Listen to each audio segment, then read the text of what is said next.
Welcome back, fantasy football fans. This is Fantasy Football in 5 coming at you once again. And I know it's been a little bit of time. We've had some health issues to deal with. Out for 2 to 6 weeks with a pulled elbow. That's what it was. Right. Okay, that's what it was. Okay. Anyways, but no, we are going to be coming at you live here to talk about the listener leagues. Now, obviously, we have completed both the drafts. We had a slow draft and a fast draft this season. So, unlike last year where we split it up East and West Coast, we decided to do since we both are on the East Coast this year, why not do a fast draft and a slow draft instead? So we decided to go that route. We split ourselves up and put us in different leagues, and we're going to go ahead and do our team reviews here for both leagues. And we're going to probably start with the slow draft since that one got started first, and finish last. And finish last, yes. And then we're going to switch over to the fast draft afterwards. But I think that we had a lot of good competition in both these drafts. Yeah, if the theme of today is just really going to be how, competitive the drafts were. You know, compared to the year one listener league, where, we thought, we knew what teams had a really good chance. But this year, it's like, you know what? You can make a case for a lot of these teams, like 10 of the 12 teams in each league, you can make a case for to win the league. Yeah. And that, I think, says everything as to you guys, the listeners, everyone who is in the league drafts as well, because that means you guys have been listening and, key in on what we've been saying over the last couple of months and using that. So we're going to start things off, though, and look at the slow draft. I almost said the fast draft. We're going to be looking at the slow draft to start things off. And in the slow draft was Parker. I was in the fast draft. So this was the league with Parker here. And I believe you had pick number 11 in this. Is that correct? Yep, pick 11 is what it was. We ran a 100-yard dash in order to determine, who got to pick first. So I'm not going to go with my team first. I think we should go with 1 through 12. Yep. So starting off with number 1, we have team Key with the Less. So I don't know how you pronounce that, but either way, starting off hot with Jonathan Taylor and Zeke, 2 running backs to begin. And, this was the start that I guess a lot of people expected for at least Jonathan Taylor to go. But yeah, there's a lot of say that if you have McCaffrey and he's healthy, he's a league winner. Yeah, that's true. I would say that there's only one of 2 picks you can make at the 1-1, and that is Jonathan Taylor or Christian McCaffrey. So pretty good start there. And then to actually snag, I believe it was Zeke there with the second pick, if I'm not mistaken, is a pretty good selection for your number 2 running back, especially with such a long wait. That's pretty good snag. I've been saying all season that the end of the second, beginning of the third, if you can get Zeke in those spots, that is a huge upgrade compared to a lot of the other backs that are going in that range, because he's a top 10 back year in and year out, and that's not going to change this year. I said that right along. So I like the start here. And what do you think? Yeah, it's a great start. And then she follows it up with 3 strong receivers, Mike Evans, Chris Godwin, and DK Metcalf. All right. Besides having some pretty solid options, I am worried, though. Those 3 receivers are all on the same bye week, which is bye week 11. And then I'll just finish off listing her receivers here with Robert Woods, Tyler Boyd, and Mecole Hardman. She has the replacements for bye, which is great. But you're going to take a step back that week. Yeah, definitely. Week number 11 might be one that they're going to be taking a loss in. But considering the upside of the first 3 receivers that she got, I would say that that's pretty good value for the most part. Obviously, Mike Evans, I've seen Mike Evans go halfway through the second round. Getting him in the third, that's a good value. Chris Godwin, we've talked about how Chris Godwin, anyone who is Tom Brady's number 1 target is immediately going to have a boost in fantasy value. And that's going to be Chris Godwin once he's fully healthy. Obviously, he should be semi-healthy for week 1, but I'd say week 2 or 3, that's when you're going to really see prime Chris Godwin. All right, let's break down the rest of her roster. Quarterback is Dak Prescott. The other running backs besides JT and Zeke are Damian Harris, Michael Carter, and Darrell Williams. Tight ends are Dalton Schultz, Robert Tonyan. And Tonyan in the 13th is really good value, especially for a guy that's going to outperform his ADP by half the draft, probably. Um, Backup quarterback is Baker, and then defense, the Bills. Kicker is Rodrigo Blankenship, who I know you're a big fan of. But this looks Yes. like a pretty solid team, top to bottom. Give me one strength and a weakness. So if I had to go with a strength, ironically enough, this is going to be a weird strength, but it's actually the tight end position. Because not only do you have a top guy, a top probably 6 or 7 guy with Dalton Schultz, and then you also have a possible another top 6 or 7 guy with Robert Tonyan. So that's kind of an odd strength to have, considering the fact that tight end is so lackluster. But I guess it could give him an advantage, moving down the stretch into the later half of the season when everyone else is struggling to stream tight ends and you already have 2 options. Yeah, right on. You don't have to worry about that. And this is a tight end premium league, not to mention, so you're going to get that extra added half point per reception. All right, so let's grade this team. We're going to go on a letter grade basis here. Obviously, A+ is the best you can get, all the way down to an F. I'm going to rock with a B+ here. That's actually what I was thinking. Obviously, the depth is a little, worrisome at the wide receiver position outside of Robert Woods for that bye week. But if you can get past that week and you have a couple of guys come out on top, I think that they can make a stretch for the playoffs. Yeah, I like a couple of the stacks as well with Dak and Dalton, and then she's working with some really good offenses, right? And I think that's something I look forward to is, can you pick players on good offenses, because those guys, they're going to score the fantasy points. All right, so B+ for our first team, Key with the Less. All right, Taylor, let's move on to the second pick here. Our reigning dynasty champion from last year, Golf Ball Zerts. Great team name, first of all. But at the 102, started off with Justin Jefferson, followed that up with Tyreek Hill. It's a pretty good start if you are leading this wide receiver heavy strategy. Yeah, it's interesting because I actually talked to him after the draft, and he's like, I was hesitant to go with Justin Jefferson at the 1-2, but I think it was the right move, because looking at how much of a boom product that Justin Jefferson is, and he's consistent more than anything. We've seen it the last 2 seasons from him. He's been breaking records left and right, most receiving yards in the first 2 seasons of any player in NFL history. So I think that's pretty good. I'd say outlook for Justin Jefferson this year in an offense that's going to just pass the football even more. So give me Justin Jefferson all day long. At the number 2 spot, you know what? I usually go with a running back here, but I think Justin Jefferson is the one player that I would consider who's not a running back.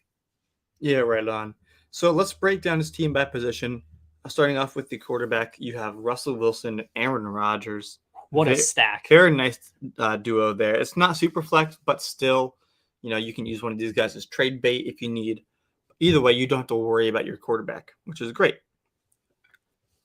Running back is James Conner with his first pick in the 3rd, followed by Miles Sanders, Alexander Madison, and then Ronald Jones and Marlon Mack. Receivers include Justin Jefferson, Tyreek Hill, Deontay Johnson, Devonta Smith, Chris Olave, and Sammy Watkins. Tight end is Mike Gesicki and Albert O. Defense, Baltimore. Kicker is Rams kicker Matt Gay. All right, Taylor. One thing that stands out to me is the running back position. I'm worried. I actually told him that after the draft, because I was like, he asked me like, well, what are your thoughts on my team, especially like with James Conner as my 3rd pick? What do you think? I was like, no, thank you. I was like, I'm not a huge fan of the running back position on his squad. And that's where you get a lot of your points, which is the thing that concerns me the most. Is I now understand he's got some elite receivers, but the problem is I don't think that those receivers that he has are going to pull enough points to, drag this team up from the gutter in terms of where the running backs are going to take him, essentially. James Conner, assuming that he does, half as good as he did last year with, let's say 8 touchdowns, 8 or 9 touchdowns, like that's still not going to get you a lot of fantasy points when he averages 3 yards a carry. Yeah. That was the knock on him in Pittsburgh, is that he wasn't an efficient rusher. He had his touchdown high last year, and that's going to be coming down. These positive regression aspect of fantasy football we take a look at. But give me a strength for this team. We knocked his running back. That's his weakness. What's a strength you see with this The team? obvious strength is the quarterback position. I think this might be the best QB position or team of all both drafts. Yeah, in my opinion, and that says a lot considering the fact that he didn't pay up for necessarily these guys. He didn't draft any of them in the first 4 rounds, and he still has possibly the best quarterbacks of all the drafts. So I would say that that's the clear standout, because even let's say Russ falls flat on his face out there in Denver, doesn't play very well, unlike a lot of people are expecting, he still has Aaron Rodgers to fall back on, or vice versa. So he can just play those matchups and obviously have a huge amount of points, probably 30 points per game, from your quarterback position immediately, just because he's able to pick and choose from 2 top 6 guys. All right, let's give him a grade here. Based on a couple of positions, I'm going to rock here with a B-. Running back is a weak spot, but you know what? If I've learned anything from playing with this guy for a couple seasons, is that he finds some waiver wire gems and just has a knack for it. So I'm going to hope that you can find a diamond in the rough for the running back spot on waivers and, take a guy like Marlon Mack out who's not on a team right now. So B- for me. Taylor, what about you? I'm thinking maybe I'm going to give him a B. The only reason that I don't go lower than that is just because those quarterbacks are so good, and he does have some good receivers. And I guess my thing is it's going to be hard for him to score points with those running backs, but I think a B, it puts him right around 500 range or so for the season, maybe just below. And with that in mind, that's probably where he's going to end up. And it's going to be tough for him to make the playoffs, but if he makes a couple of moves, he could do it. All right, let's move on to Greg here at the 3rd spot. This is a really electric start. First 3 picks went running back: McCaffrey, Javonte Williams, and Leonard Fournette. Smart man. That's what I have to say. Smart man. So I'm going to say he got a steal with Christian McCaffrey at that 3. Puts him, so that gives him an edge. I'm just going to assume McCaffrey's healthy. Why? Because why would you assume he's hurt? You know what I mean? That's if you saw the report about his shin thing, he just took a cleat to the shin. He's fine. People get that all the time. So I'm going to say McCaffrey, steal, best running back in the league when he's on the field. And then Javonte Williams, I think he was in our rankings around in somewhere between 10 and 15.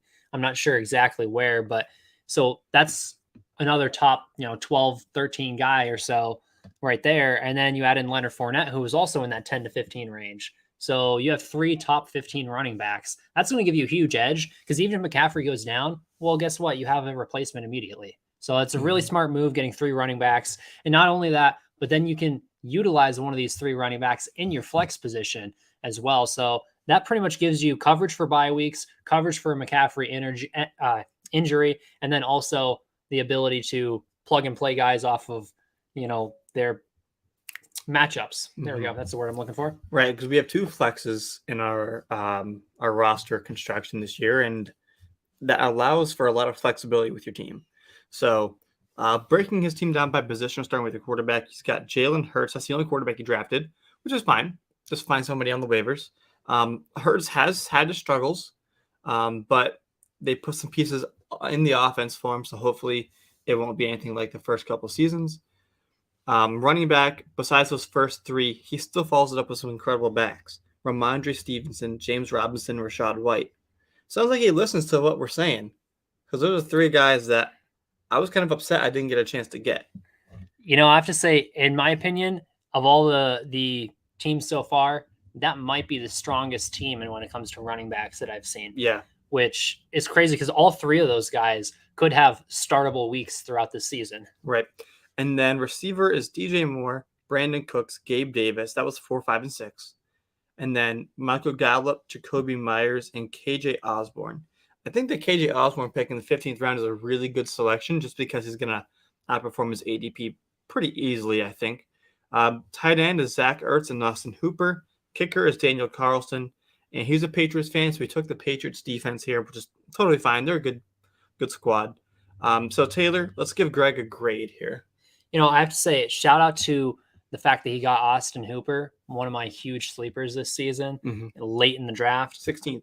I think that's going to help him out down the stretch of this run, because Zach Ertz is fine and all, but Zach Ertz kind of comes and goes. Yes. So I have to say Austin Hooper could be a huge snag for you. I'm going to probably give this the big thing for me is the wide receivers, if there was anything to be a little worried about. But he's got consistent guys, more 1,100 yards every season. Brandon Cooks, top 20, 25 receiver every year. So I'm going to probably give him a grade of, in my opinion, it's going to be tough for me to say, but I might actually give him an A+, to be honest. The first A+ that I've seen. Just I love the way that the roster is constructed. He's got depth. He's got pieces that, even if something fails, he can plug and play. Actually, I'm going to take that back. I'm going to give him an A because of the quarterback. All right. Boo on Jalen Hurts. All right. You should have got yourself someone else. However, I understand, you're going with that Konami code that everyone loves in fantasy football, but I've said it all off season. Give me those studs who throw for 5,000 yards over a dude who struggles to complete passes. All right, yeah, I'm going to give him an A as well. I'm not a fan of the Michael Gallup selection. I think he could get a player that's going to actually be on the field a little bit more. But other than that, this is a really solid squad. I have no concerns that Greg won't make the playoffs this year. I would say you probably should have concerns. I have concerns. Yeah, when I have to play him. That's absolutely. This is a really good team, though, Greg. Good job. All right, moving on to pick number 4. This is our friend Rick.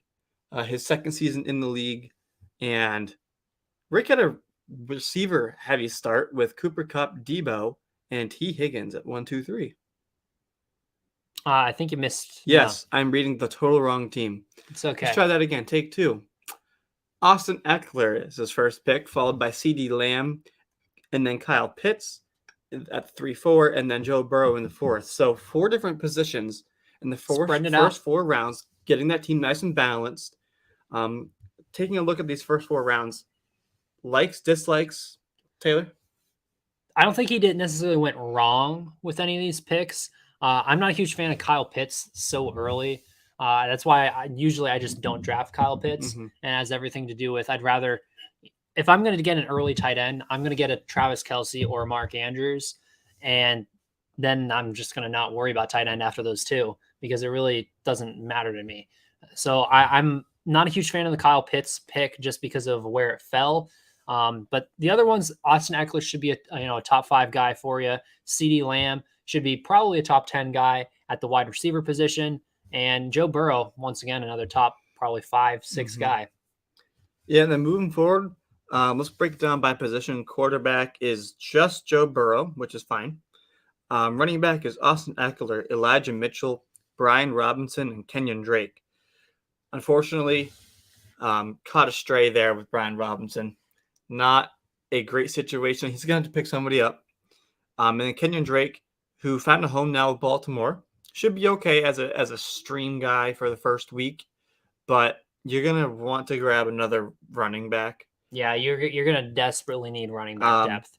However, you can use some of your receiver depth to maybe trade for one. Yep. Because CeeDee Lamb, Rashad Bateman, MVS, Kadarius Toney, Christian Watson, Jalen Tolbert, Romeo Doubs, and Alec Pierce. Very heavy on these young rookie receivers. Yep. They all have a lot of potential. But Taylor, what's the danger in drafting a lot of rookies?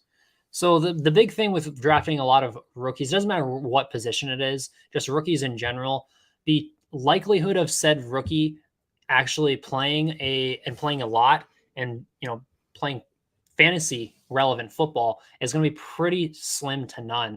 Obviously the last couple of seasons, everyone points to the big standouts, the Jamar Chases, the Justin Jeffersons, the Najees, but that's not what you can expect on Did you have average. 3 Najees? Did you have 4 Justin Jeffersons? There's a reason why they stand out. Mm-hmm. And it's because it is once in a blue moon that you get a guy like that.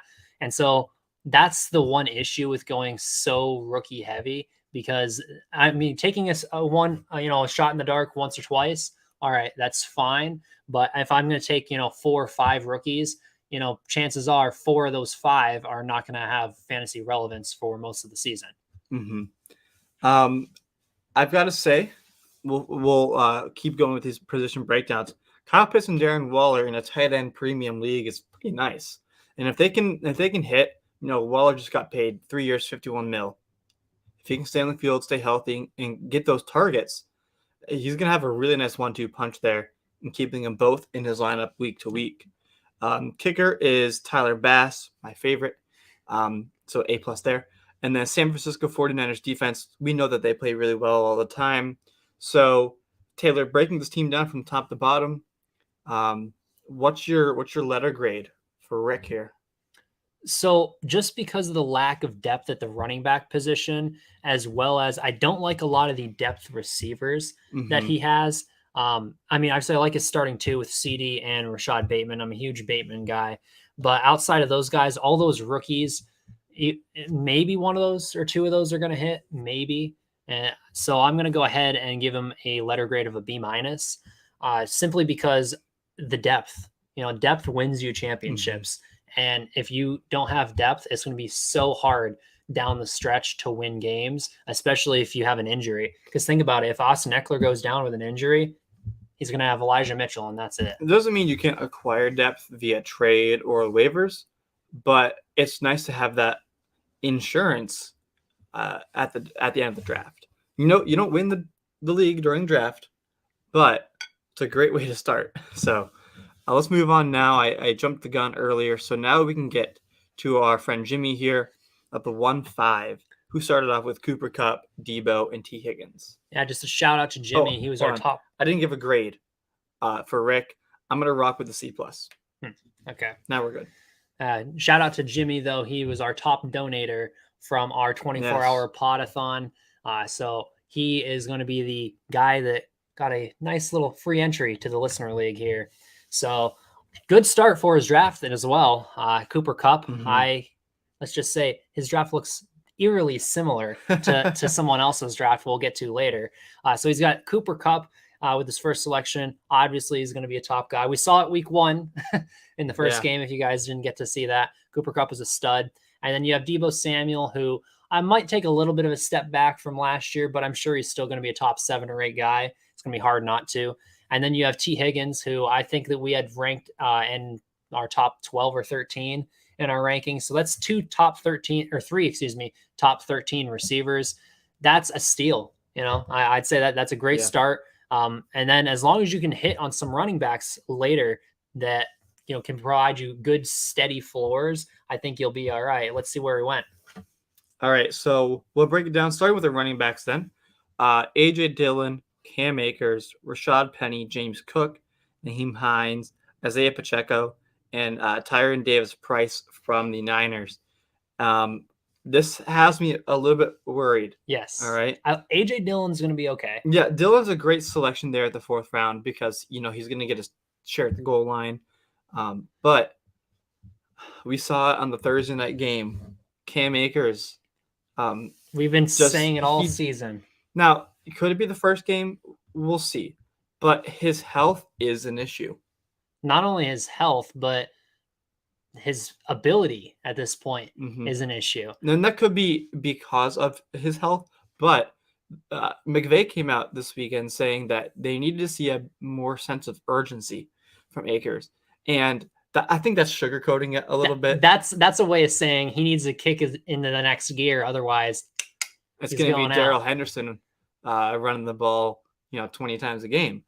So be careful with Akers this season. And then we're going to keep going. Rashad Penny, very injury-prone kind of guy. He finished the season really well last year, so he finds shades of that. Then Penny is a good pick there. James Cook struggled in his first game. He fumbled on his first carry. But you know what? There are other guys who fumbled on their first carry or in the first game. Kareem Hunt. Kareem Hunt is one did that that. Out. And then went on to have a fantastic rookie season. Jerome Bettis fumbled in his first game. I think Saquon. There's a lot of, the writing is on the wall for Cook. I think he'll be fine. And not only that, but you look at the other running backs in that running back room. I think that Zach Moss, while he played, admirably in the first game, he also fumbled. So Yeah. I think they're both in the same area. I think the underlying story is that Nick Scott is just a beast. Yeah. So, and then Hines, Pacheco, and Davis Price. The only guy I see having value there is Hines for his pass catching. Yeah. Pacheco and Davis Price are spot starts at best. But moving on, we'll take a look at tight end. He's got one tight end, late round tight end, Tyler Higbee. That's going to hurt. We like the late round tight end. Like if you punt the position, great. Right. And he clearly, got some receivers like Elijah Moore and George Pickens and Devontae Parker to replace one of those tight ends. However, Higbee's kind of not the guy we're looking for. He plays well. He's like this 40 yards, 4 or 5 grabs a game kind of guy. He's a first down guy for the Rams. He'll get you 8 points, but he's not going to really break that double digit mark. Right. So I guess that's that. His quarterback is Kyler, only quarterback, which is fine. Kyler's going to be all right. He'll be better when DeAndre Hopkins comes back. Yep. Kicker is Matt Prater, Saints defense, underrated defense this year. Yes. So what do you make of this team that has a pretty unique roster construction? So I think he's going to take a hit at the running back position, obviously. But if he can get those receivers to really put up some points, it might make up some of the point value there. The tight end position, he's going to have to get some streaming options, once the season starts. And then other than that, the depth is, I would say. I'm not sold on some of the depth pieces that he drafted. I'm going to give him a B-. Could be worse.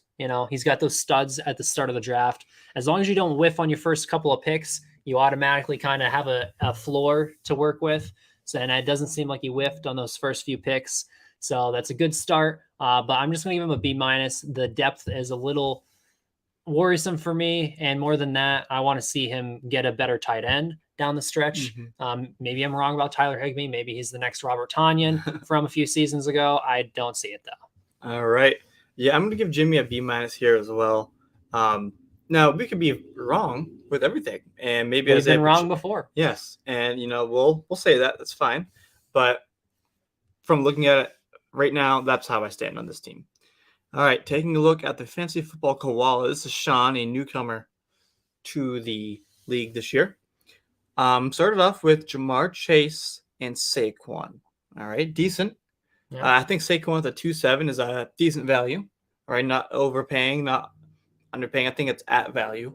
Followed up by drafting A.J. Brown and then Breece Hall. So this is the first 4 picks, 2 running backs and 2 receivers. What do you like from this first 4? So I say Jamar Chase is going to be a top 10 guy. And then you have A.J. Brown, who I think we had ranked at either 11 or 12 in our rankings. So 2 top 12 receivers, that's going to help you out. Saquon, it depends what Saquon you're getting. I'm not a huge fan of Saquon this year. I don't think he's going to be that great, and it has everything to do with just he's still in the Giants. So until he leaves that team, I don't think that he's going to have a great season, because even when he was healthy last season, he just didn't look like the same guy. Part of that might have been the team, but so I am not a huge fan of the running backs that he has started here. Breece Hall, I think people are overestimating what Breece Hall is going to bring to the table. It's going to be, like we said, it's so hard to get a rookie to, boom extremely big like that, especially when they already have another running back in the. I don't think he's going to bounce Michael Carter that easily. Yeah. There's a reason why, they aren't just cutting Michael Carter out immediately. All right. It's because he's a good running back. So that's kind of where I stand. It's a decent start, but we'll see how it folds out down the stretch here. All right. Breaking it down by position. Quarterbacks, Lamar Jackson and Justin Fields. So 2 mobile quarterbacks there. We'll finish with receivers here. Jamar Chase, A.J. Brown, Christian Kirk, and Nico Collins. Only 4 receivers. So bold. It's very bold. Yes. I mean, you can start 4 receivers, but you can also start, 7 running backs that you have, I guess. Yeah. He's got Saquon, Breece Hall, Chase Edmonds, Devin Singletary, Darrell Henderson, Tyler Algier, and Zamir White. it's an interesting crew here. The Henderson pick's really going to pay off in the 10th round, though. Yeah, the Henderson pick is a good value, especially considering the fact that Cam Akers looks absolutely terrible, and it clearly seems like Darrell Henderson's the guy this season.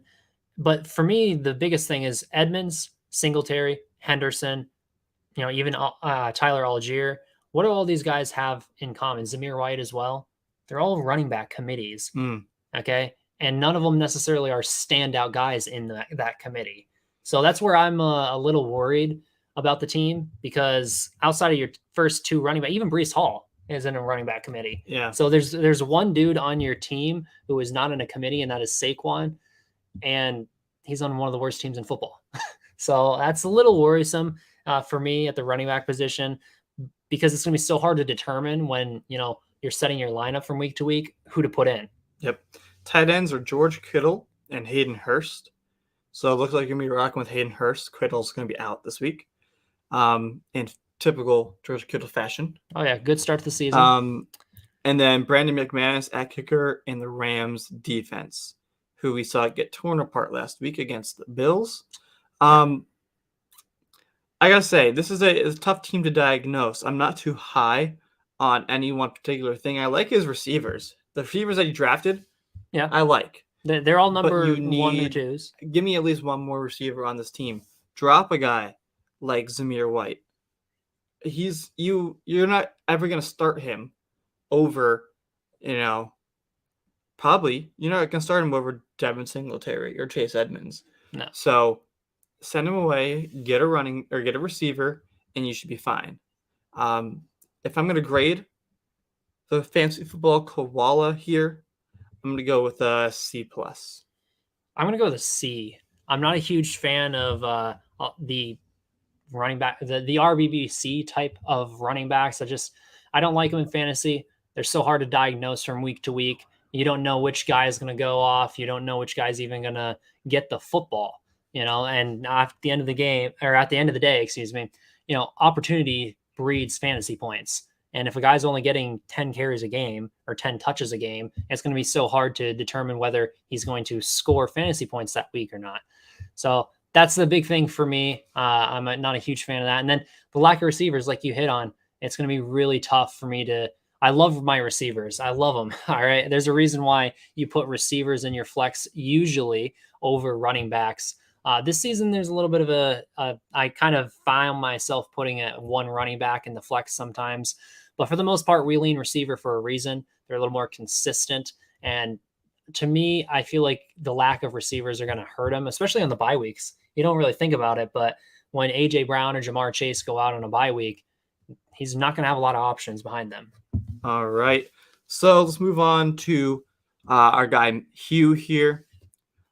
DeAndre Swift, Mark Andrews, Keenan Allen to start. All right, having that balance, Mark Andrews in the middle of the second, I know you're a big fan of this year.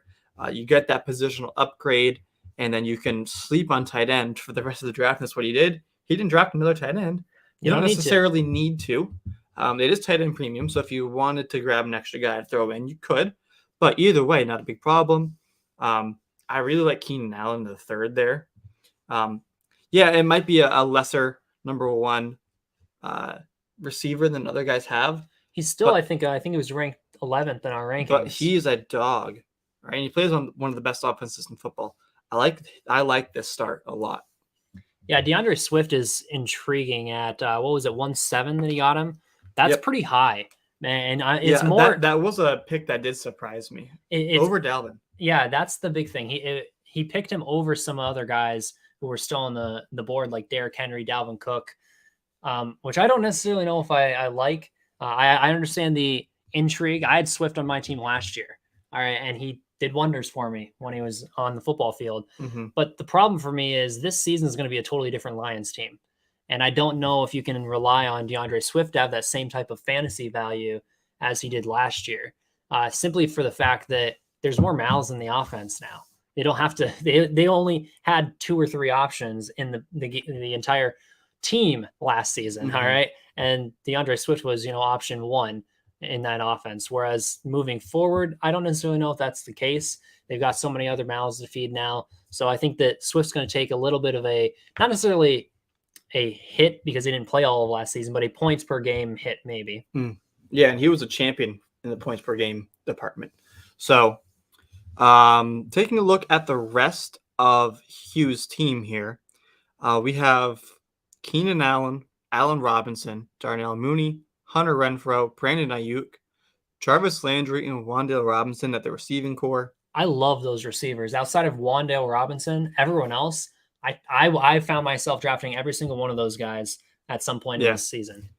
Absolutely. And then running backs are DeAndre Swift, Travis Etienne, Tony Pollard, Kenneth Gainwell, who I really like, and Mark Ingram. So only 5 running backs, but that's fine.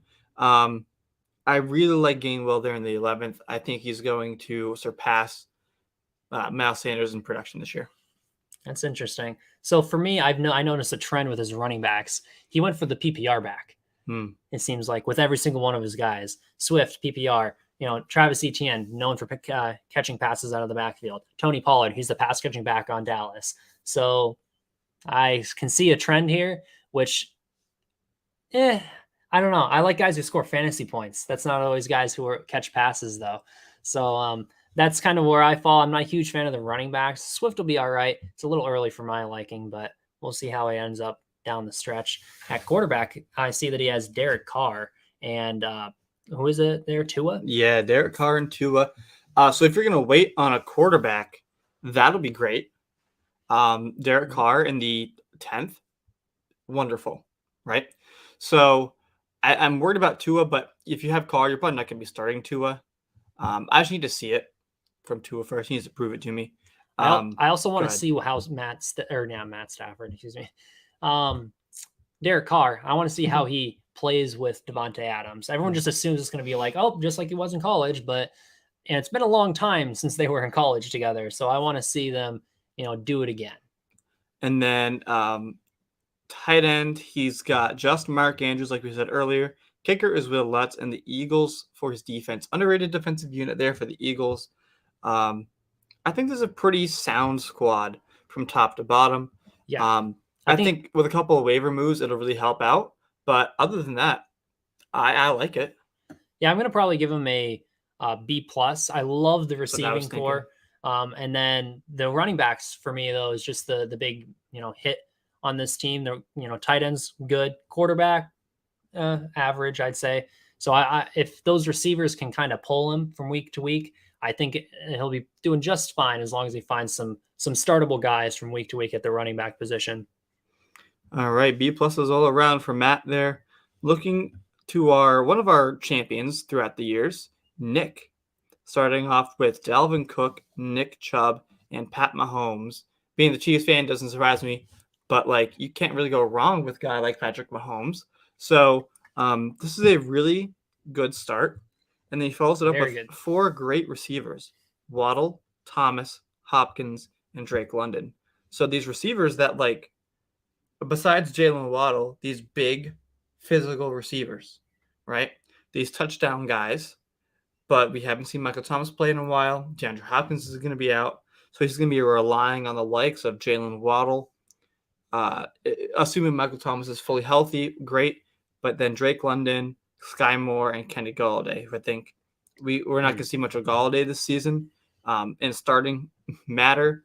So what do you like about his receiving core? I love his first 3 guys. Jalen Waddle, he's going to be a top 20 guy. I think we had him just outside the top 20 in our rankings. And then we had Michael Thomas, who I think is going to be one of the huge sleepers. Not necessarily sleepers, but values this season. Because he's a person who could come out and be a top 10 or 15 receiver. You remember that 2019 season that he had? 2018, 19, something like that, where he was the number one PPR and standard guy. He broke the record for receptions or something in a season. Bonkers, all right? And now he's got a guy who throws the football even more. That just breeds fantasy points for me. And then you have DeAndre Hopkins, who has a special connection with Kyler when he's on the football field. So, yeah, you're going to take a hit the first 6 weeks, but when he comes back, he's going to be a monster for you. So I will gladly take those receivers as a couple of my first three.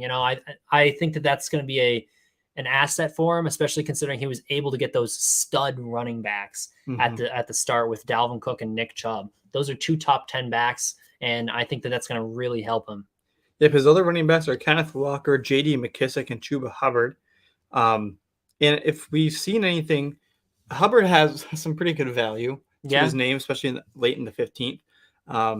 J.D. McKissick, the pass-catching back there for Washington. He's had some fantasy relevancy over the last few years. And then, Taylor, I know you and I both really like Kenneth Walker. He just needs to find his way on the field. Shove Rashad Penny aside. All right. Yeah, be the alpha. Stick a leg out, trip him something because then he'll get hurt, I'm sure. Get Tyrod Taylor's doctor out here. Yeah. But either way, Walker, if he can hit this year, it's going to be a good pick. Yep. Tight ends are TJ Hawkinson and Dawson Knox. So 2 middle round tight ends who have pretty good fantasy value. And in tight end premium, they can provide you with nice weeks. Yeah, they're both top 10 guys. And I would say that neither of them are studs necessarily, but they're both guys who, if they hit this season, like people have predicted over the last 2 seasons, both of them have been like huge, sleepers over the last few seasons.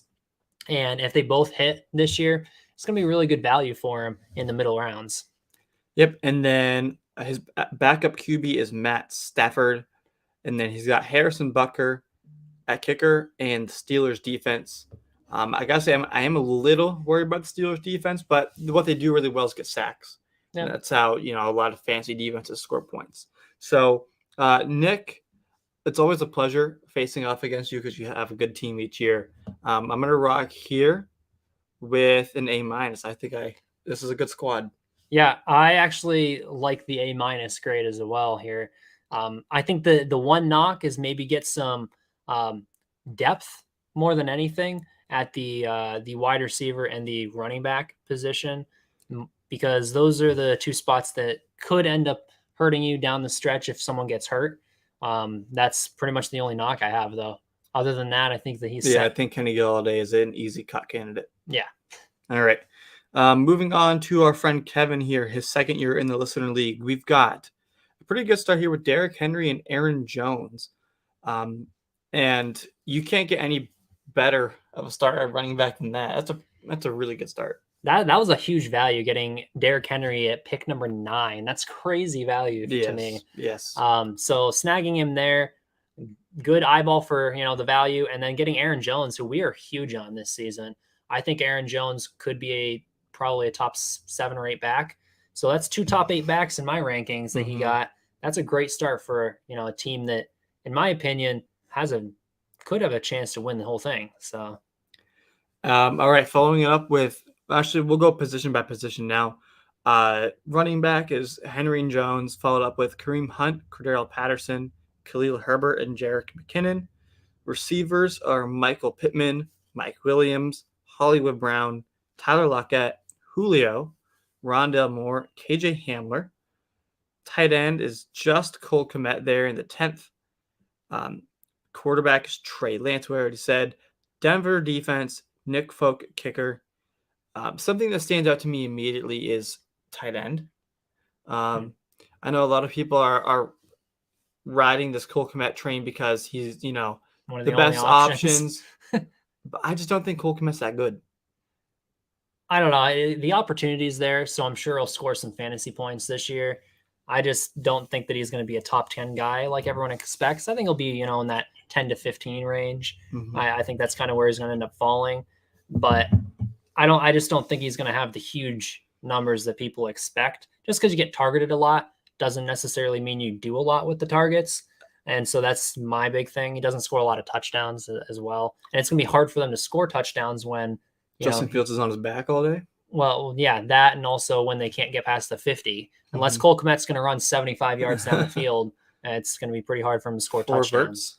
But the big issue for me, other than the tight end position, is actually the quarterback position. I am all out on Trey Lance this season. I like Trey Lance as a player. As a fantasy player, I hate Trey Lance. All right? For now, yeah. I hate Trey. He's on my dynasty squad. So, if this hits, hopefully I can be wrong.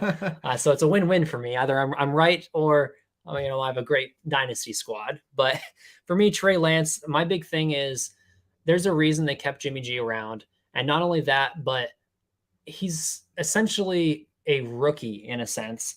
All right. And I know he played a little bit last season, but my big thing is he just doesn't seem ready, and there's a reason why they kept, not being non-committal for so long And about they Trey brought Jimmy Lance G back. and then brought him back. That doesn't bode well for me. It seems like at this point they're just like, well, we have to put him on the field. And that's not a very good look. I want to see how he plays week 1 against Chicago.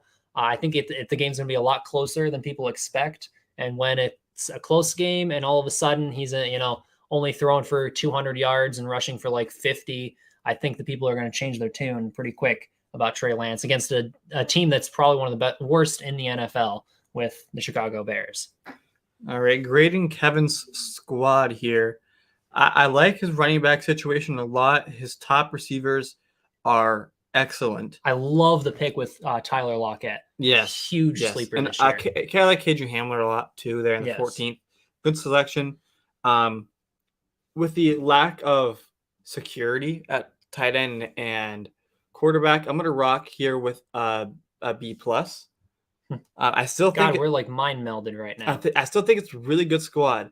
All right. But taking a look in he was able to get a guy like Rodgers based on this draft. That would have taken the squad to a whole new level. I get the fascination of Trey Lance. Right.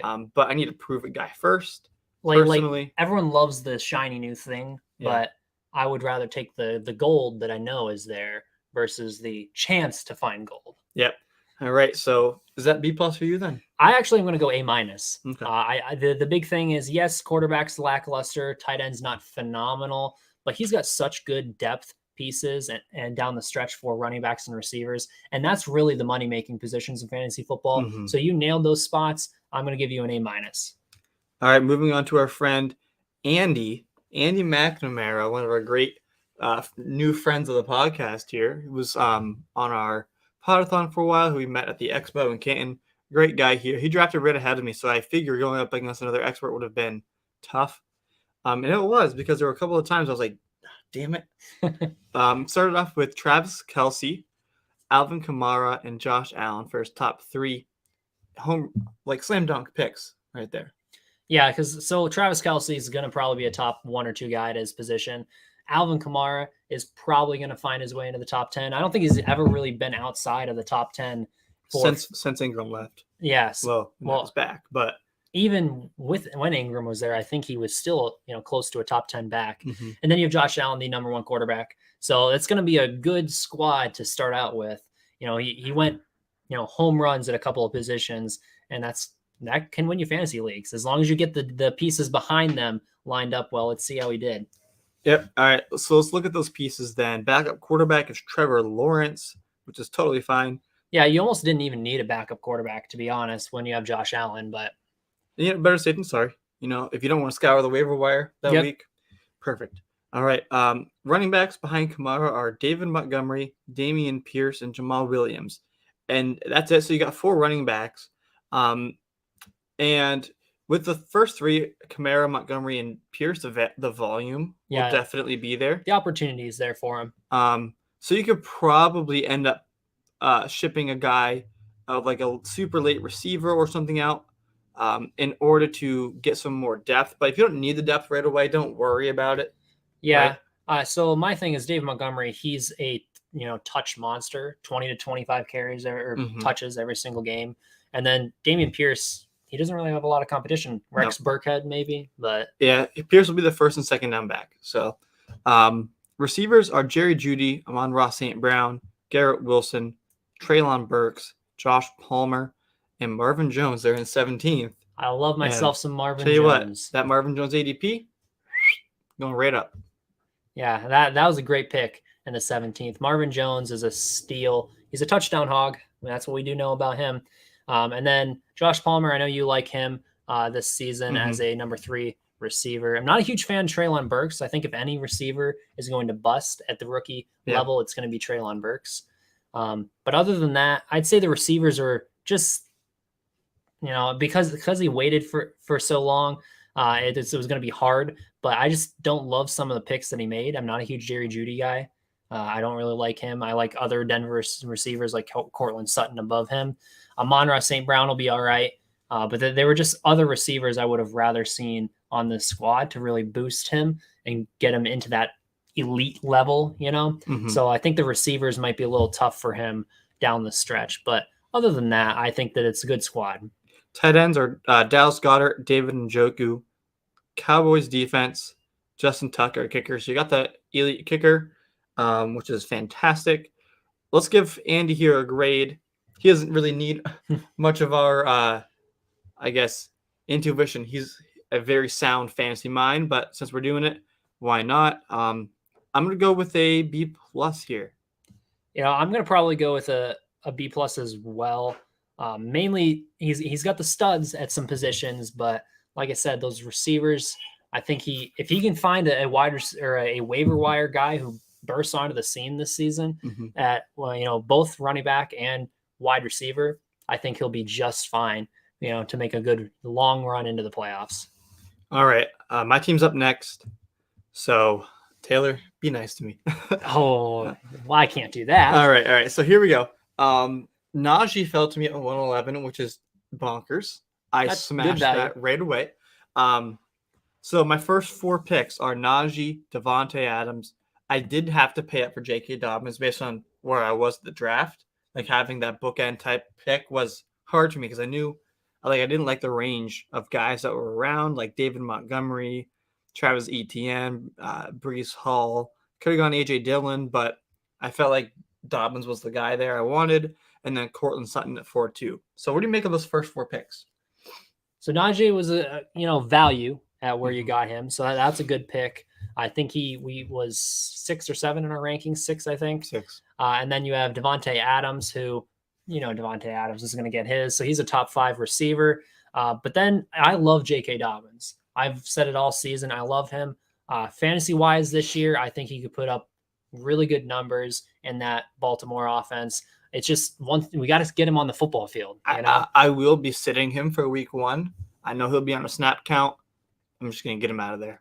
So I like the pick. It's a little early though. I know. I would not draft J.K. Dobbins in the 3rd round, but you know what? Hey, the more power to you. Then you got Cortland Sutton there with that 4th pick. Huge Cortland Sutton guy. I've been touting him since before Russell Wilson was there, believe it or not. And I just believe him even more because now he's got a quarterback. So I think I had him somewhere in between 10 and 15 in my rankings. So it was a good pick there as well. Nice start. But if I didn't take Dobbins at 311 and he was available at 4-2, I still would have taken him there. It just maybe looks a little better, but he was the guy I wanted with one of those 2 picks. So let's take a look position by position. I've got Tom Brady and Matt Ryan at quarterback. Running backs are Najee, J.K. Dobbins, Josh Jacobs, Melvin Gordon, and Isaiah Spiller. My receivers are Davante Adams, Cortland Sutton, Adam Thielen, Allen Lazard, Chase Claypool, and Jahan Dotson. Tight ends are Irv Smith and Brevin Jordan. I have the Colts defense and Chris Boswell at kicker. Interesting squad here, Taylor. Certainly different from what I had last year. Give me your thoughts. Well, I'm going to just rip you apart now. I've been nice. Now it's time to get into it. All right, so let's be honest. What are you doing, okay, with these late picks of like Isaiah Spiller? Boo! Okay? I'll tell you what. That was before they signed one of those free agent running backs. Oh, well, whatever. I could have told you, boo on that pick. The tight ends aren't necessarily as strongest. I like the guys that you picked, but if you're looking for a guy who's going to be a plug and play, those aren't necessarily plug and play guys. Those are guys that you're going to have to rotate depending on their matchups. And then also Chase Claypool, he might not even be their 3rd receiver on that team, so we don't like that pick. Do you trust Chase Claypool from a week-to-week basis? I was staring. That pick, I remember I was staring. Pickens or Claypool, and I went with Claypool because we know the history of the majority of rookie receivers, and the Steelers are going to be pushing the ball downfield more this season, which is Claypool's specialty. Well, we'll see. Overall, though, I by the way, the Allen Lazard pick, okay, we don't like Allen Lazard here. And it has everything to do with the fact that you got him in the 7th round. You want to know some receivers in the 7th round that you could have gotten instead? How about, well, I know I'm not a huge fan of the guy, but for namesake, you got Amari Cooper, who went right after them. You also have guys like Brandon Ayuk, who was on the board, Robert Woods, who was on the board. I would rather have any of those types of guys than what you ended up with there. So I don't know. I'll take the chance. He can prove me wrong, but I feel really confident in my top, 5 or 6 picks, and especially my quarterback position. Yeah, the quarterbacks are going to be good for you. Obviously, I've been talking about Matt Ryan all off season, so and Tom Brady's just consistent. You know what you get with him. All right, I'm not going to give myself a grade. You can give me a grade though. All right, so if I had to give you a grade, I'll probably give you.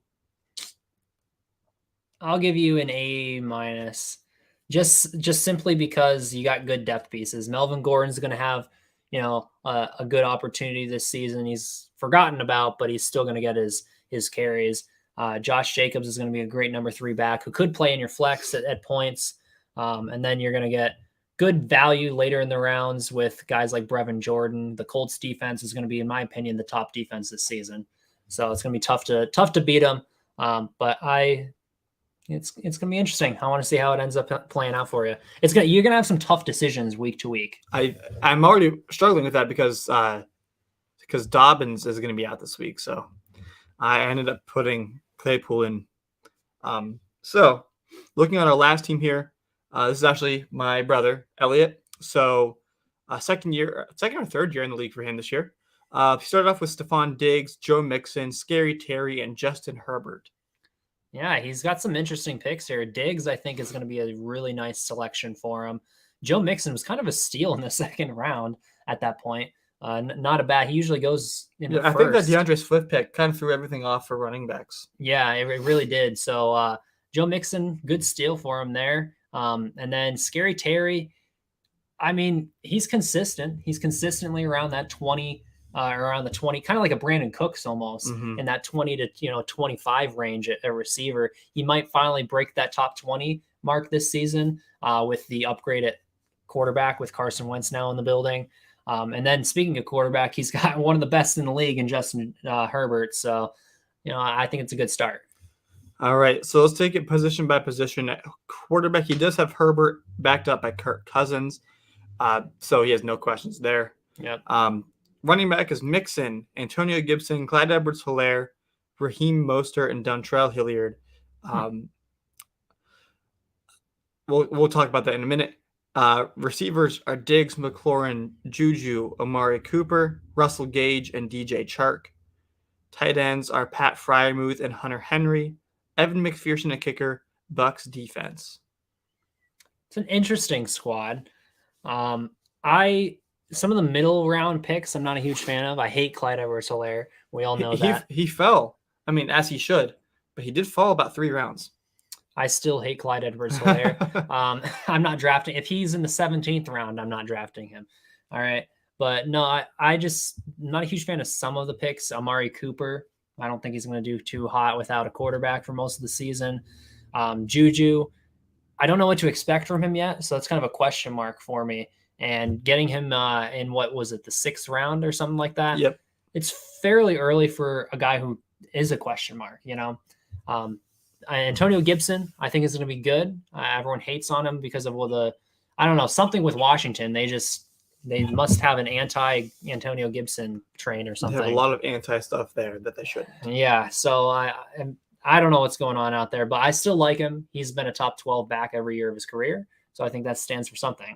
And then some of the later picks, I like some of the depth guys like DJ Chark, who could have a huge season this year.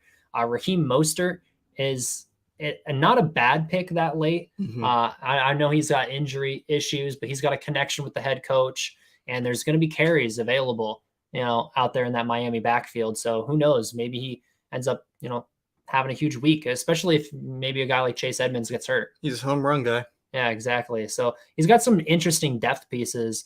I would probably, if I had to give this team a rating, I would go maybe a B. Okay. Just because those middle round picks kind of hurt in my personal opinion. There's some value there that you missed out on.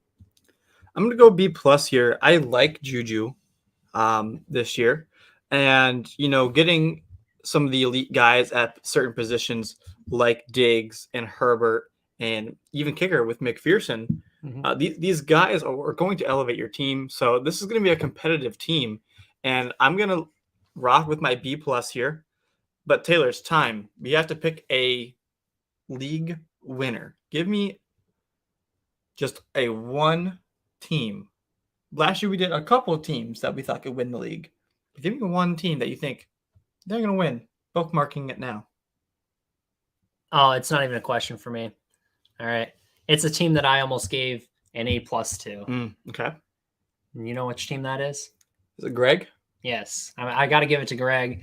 I think the longtime listener, and I think that he's going to be running away with this one down the stretch because the depth that he's got on his squad at running back and receiver. I understand he's going to be hurting at the quarterback position a little bit this season, but it doesn't matter because you can make that up with the incredible amounts of depth. So no matter what happens to his squad this season, injuries, whatever it is, he's got himself covered.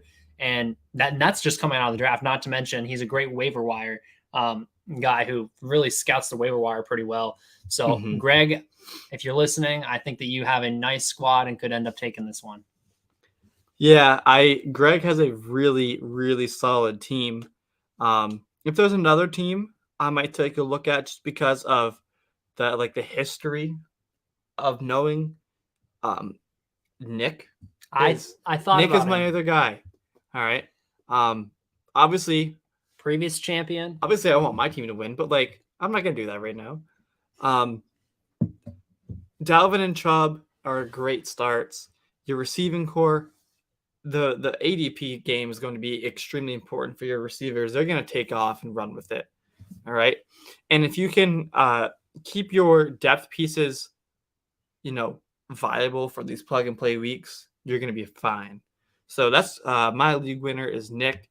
This will be his second time winning the league. We haven't had a repeat winner. Nope. It's been a different one every year. So maybe we look for it the first time this year. But Greg and Nick, good luck. All right, let's move on though from the slow draft to the fast draft. Which, disclaimer, we have an interesting squad in the fast draft, and we will explain that when we get to it.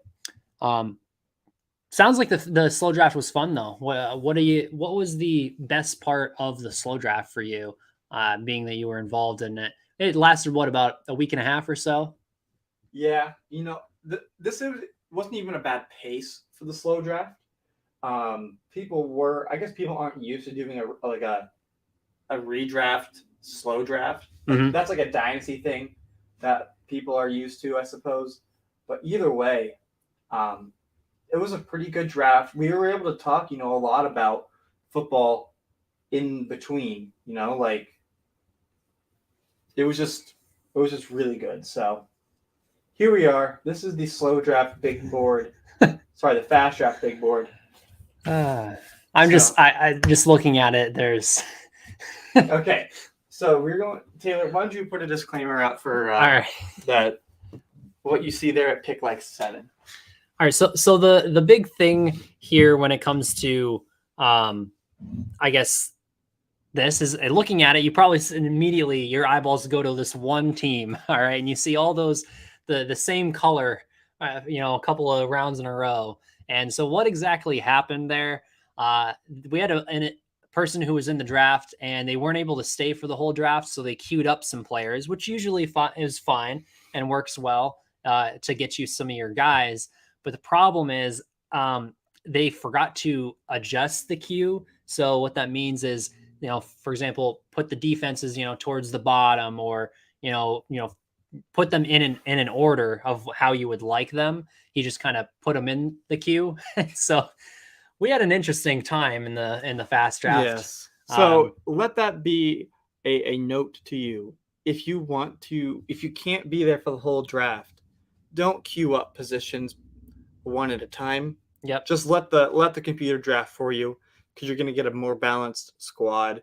And maybe this is a commissioner error, but we've never had to deal with it. is like position limits, right? We've never had an issue with it. And So. like, I don't think anybody has ever in history of drafting has ever had an issue with this, but just be aware.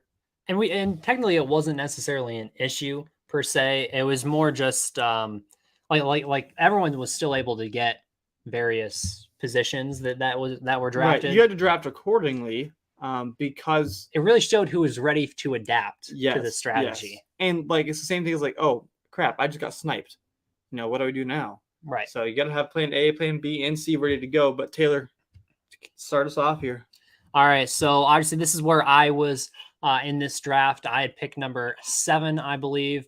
And so looking at it at number 1, though, I believe it was Todd who you played with last season, if I'm not mistaken. The Todd father. And he ended up having the first pick and went Christian McCaffrey off the board, number 1. I like Christian McCaffrey at number 1. I think it's a really good pick. He's the best player, like we've said before. And then really good value at pick number 212 is Mark Andrews. That was a really good value there. And then following that up with Keenan Allen in the 3rd. I know Keenan Allen went, I think, midway in the 3rd for your draft, but he goes a little bit earlier here. Still good value, though. What do you think of these first couple of picks? You know what? Getting Mark Andrews at the end of the 2nd is crazy to me. This is a dream start for Todd here. Started off really well, and I think he continued to build on it throughout the draft. So, Taylor, tell me, what else did he do? So looking position by position, we'll start with the quarterbacks. He has Trey Lance and famous Jameis Winston for his quarterbacks. And then he followed that up with a running back McCaffrey, Breece Hall, Dameon Pierce, Rashad Penny, and Isaiah Pacheco, which I think is an interesting squad. Young, very young squad for the most part. And then at the wide receiver position, you had Keenan Allen, Allen Robinson, Marquise Brown, Jahan Dotson, Kadarius Toney, and Isaiah McKenzie. Sneaky pick there in the 16th round. And then at the tight end position, he had Mark Andrews, obviously, and then Tyler Higbee in the 17th. And then at the defenses and kickers, he had the Green Bay Packers defense and Evan McPherson for the kicker position. What do you think of this squad overall? Give me a strength, give me a weakness. I think it's top heavy. Because like some of these depth pieces with like Pacheco and like Higbee, I don't think we'll ever really see your starting lineup, but you have really excellent pieces that you drafted way ahead of these guys to suffice for it. So it'll be totally fine. I like McPherson. I'm not sold on the Packers defense necessarily, but I love the Jahan Dotson pick there in the 10th. I believe I grabbed him in the 10th round of my draft. And Dameon Pierce is really nice too. But some of the running back depth does have me worried because after McCaffrey, you have committees or young people who aren't proven yet. Yeah, that's the big thing because if, this is a big if, and that's if McCaffrey goes down, you're going to struggle, because I know drafting McCaffrey is a gamble to begin with. Yep. But when he's on, he's on. So I guess my big thing is like you said, the depth. I'm not a huge fan of most of the depth, and I talked about Trey Lance in the other draft. I'm going to say the same thing. I'm not a huge Trey Lance fan. So I think that there's better quarterbacks. Jameis Winston isn't a terrible one to have as a backup. Nope. But I would just say personally, I think that I would give this person a draft grade of maybe a B-. Yeah, that's what I was leaning forward as well. So I would say look at the waivers. Yep. See if you can grab waivers will be your friend. A really good option in the first couple of weeks. There's nothing wrong with that. You don't win on draft day, like we said earlier. So build your squad as you see fit, but it's a really good start. All right, moving to pick number 2. I believe the champion from the East Coast last season. East Coast champion. If you were in the league this year, it's Team Ma. And so we're going to be looking at pick number 2 and starting off pretty hot. Jonathan Taylor, obviously, who went number 1 overall in the other draft. And then you got Mike Evans, Tyreek Hill, and J.K. Dobbins as the first 4 picks. What do you think of these first 4? Well, let me just say I'm jealous that she was able to get Dobbins at the end of the 4th. Versus in the 3rd, huh? well, either end of the third, beginning of the fourth, whatever. But like, obviously, it just shows that every draft is different, you know. And reading the room is important, and she did a really nice job here with getting Dobbins almost at the fifth round, essentially. Um, but the combination of Evans and Hill, I think, is going to be really nice. You have that Thunder, you have that Lightning. I think it's going to be a really nice duo. And obviously, Jonathan Taylor is one of the best running backs in the league. So it's a really solid start.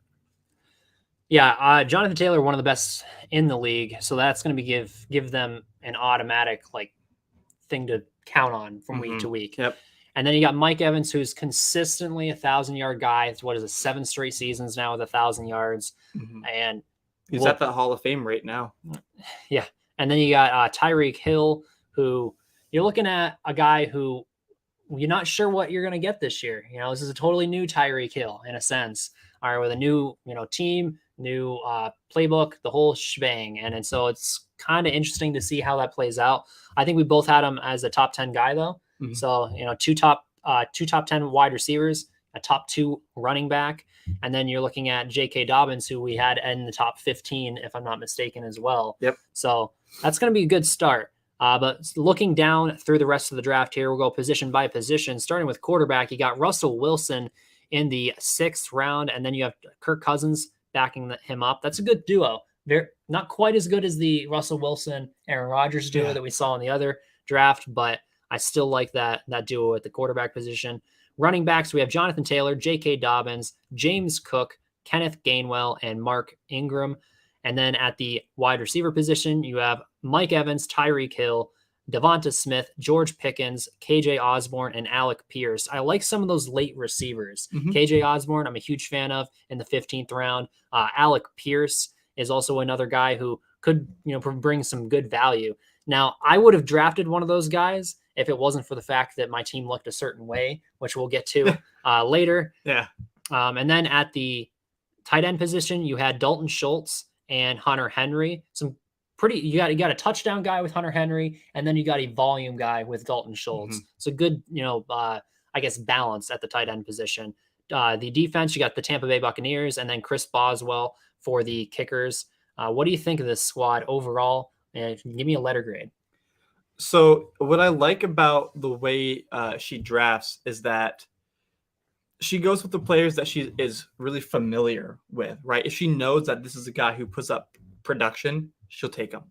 But if it's somebody who's like either a rookie or just like a guy who's been a sort of pedestrian fantasy player for a while, out the window.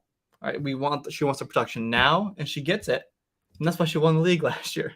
So I really like the first 6 picks. We saw James Cook struggle the other night, but hopefully that's just a week 1 anomaly type of thing.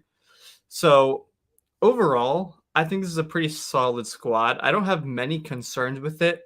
I just hope her running back situation, I hope Dobbins can stay healthy and Cook can find the field, right? Gainwell, I'm a big fan of. I think he can really show up there from the 10-11. No quarterback concerns either. So I really like this team, and I'm going to give them an A-. I'm going B+, mainly because I guess some of the depth pieces, like the Mark Ingram pick, not a huge fan of the Mark Ingram pick. Probably not going to have, especially now that obviously, I think actually when the draft happened, we still knew that Kamara was probably going to be the guy. It's a almost guaranteed thing that Kamara will not get suspended, but right, it's the NFL. We've seen things before.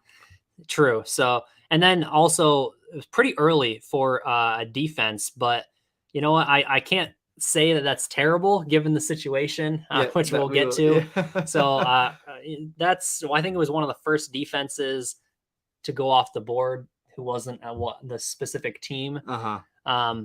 So I think that's one thing, and I don't know. I'm gonna go B+ just because I feel like they don't have the firepower. You know what I mean? If that makes sense. Okay. So I'm gonna go with a B+ there. Could easily make the playoffs and make a run as long as a few things fall their way and they keep up with the waiver wire pickups. All right, moving on to pick number 3 here. I believe that this is Tom is new. Is he from the East Coast last year? East Coast last year. Yes. So East Coast last season, and now once again coming back with a vengeance with the start of this draft here, with Justin Jefferson at the 1-3, followed up with Javonte Williams at 2-10 and Ezekiel Elliott at 3-3, and then Jerry Jeudy in the 4th. And I think that he got one of the best values in all of fantasy football this season with Ezekiel Elliott in the 3rd round.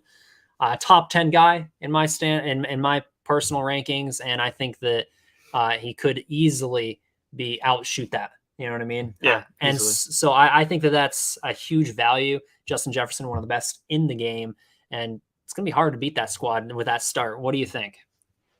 Yeah, Jefferson at 3 was a really solid pick. If you want to take a receiver with upside, you take him at the 1-3. Javonte and Zeke, we know that they're not the only running back that's going to get touches, but they produce really well when they get the ball. The volume is there. And Zeke, you've been saying all offseason, it's his last season with guaranteed money. So he's going to be getting fed the ball. All right, let's look at the rest of the squad. At the quarterback position, they have Dak Prescott and Tua, which is not a bad start. And then looking at the running backs, you got obviously Javonte Williams, Ezekiel Elliott, followed up with David Montgomery, Melvin Gordon, and Alexander Madison, as well as Jamal Williams in the 17th. Pretty good squad there for the running backs. All have, opportunities to find the football field throughout this season. And then looking at the wide receivers, you got Justin Jefferson, Jerry Jeudy, Juju Smith-Schuster. Then you got Julio Jones and Jacoby Myers. So not a ton of receivers on this squad, but a couple of interesting picks with Julio there, and then Jacoby Myers late, who's not known for touchdowns, but does get fed the football in that New England offense. And then at the tight end position, you have Dallas Goedert and Robert Tonyan. Really nice pick there in the 15th with Tonyan. I'm surprised that he went so late, to be honest. Yeah, that makes me jealous because Tonyan went the 10th in my draft. And then at the kicker position, you got Nick Folk. And then the defenses, they've got the San Francisco 49ers defense. What do you think of this squad? Strengths, weaknesses, and then give me a letter grade. I like some of the values he got for some of these guys, but however, I don't like the Julio pick there in the 10th. We don't know what he's going to do, right? Now we know that Julio is this all-pro receiver, but that was 3 or 4 years ago when he was that case. And also when he could stay on the football field. Yeah, he can't stay healthy anymore, and he's going to get opportunity in that Tampa offense, but it's how much of an opportunity though? Exactly. I don't think it's going to be worth the pick. So overall, though, I think this is a pretty solid team. I like the quarterback situation. Tight end looks pretty good to me too. I'm going to rock here with a B+. Interesting. So I like the early picks. My big thing is I'm not a huge fan of Jerry Jeudy in the 4th. I think that's a huge overpay. And then also, I like you said, Julio. I'm not a big fan of that pick. There was guys like Jahan Dotson, who was a number 2 on his team, available at that point. Julio might be a number 4. Yeah, exactly. I would rather have a guy like that. It comes with a name, so. So overall, though, I'd probably give him a draft grade of a B. I think the running back core that he has really helps him, pull that grade up with the studs who just get a lot of touches. I think he's got 4 viable, possible starting guys throughout this season to look to, with Melvin Gordon, who's going to get spot starts, I think, throughout the season. And then you have Montgomery, who's a number 1 on his team. Better to go hero RB than zero RB. Exactly. So I like the team, but I think a B is what I'm going with. I just feel like there could be some upgrades, like with those picks that we mentioned. But he's got some good start. Keep an eye on the waivers, and you can make a good playoff run. All right, Taylor. Next up, we have a new entrant into the listening league. This is Sulav, who is a friend of ours. All right. So first year in the league, we're not sure what to expect. We pick up on some draft tendencies from these other guys over the years, but he starts off with 2 pretty good running backs, Taylor. Yeah, you got Derrick Henry at the 1-4, which is pretty early, actually, I've seen in terms of most drafts. And then you have James Conner follow that up. He's going with those touchdown-heavy running backs. And then with the 3rd and 4th pick, he's got Michael Pittman, and then you got Mike Williams. A couple of good receivers there to pair up with some touchdown heavy running backs. What do you think of the start? I like it a lot. I just hope that he can find some more, I guess, not more, but find balance for some depth pieces, because I don't rely on Connor as much as I did last year.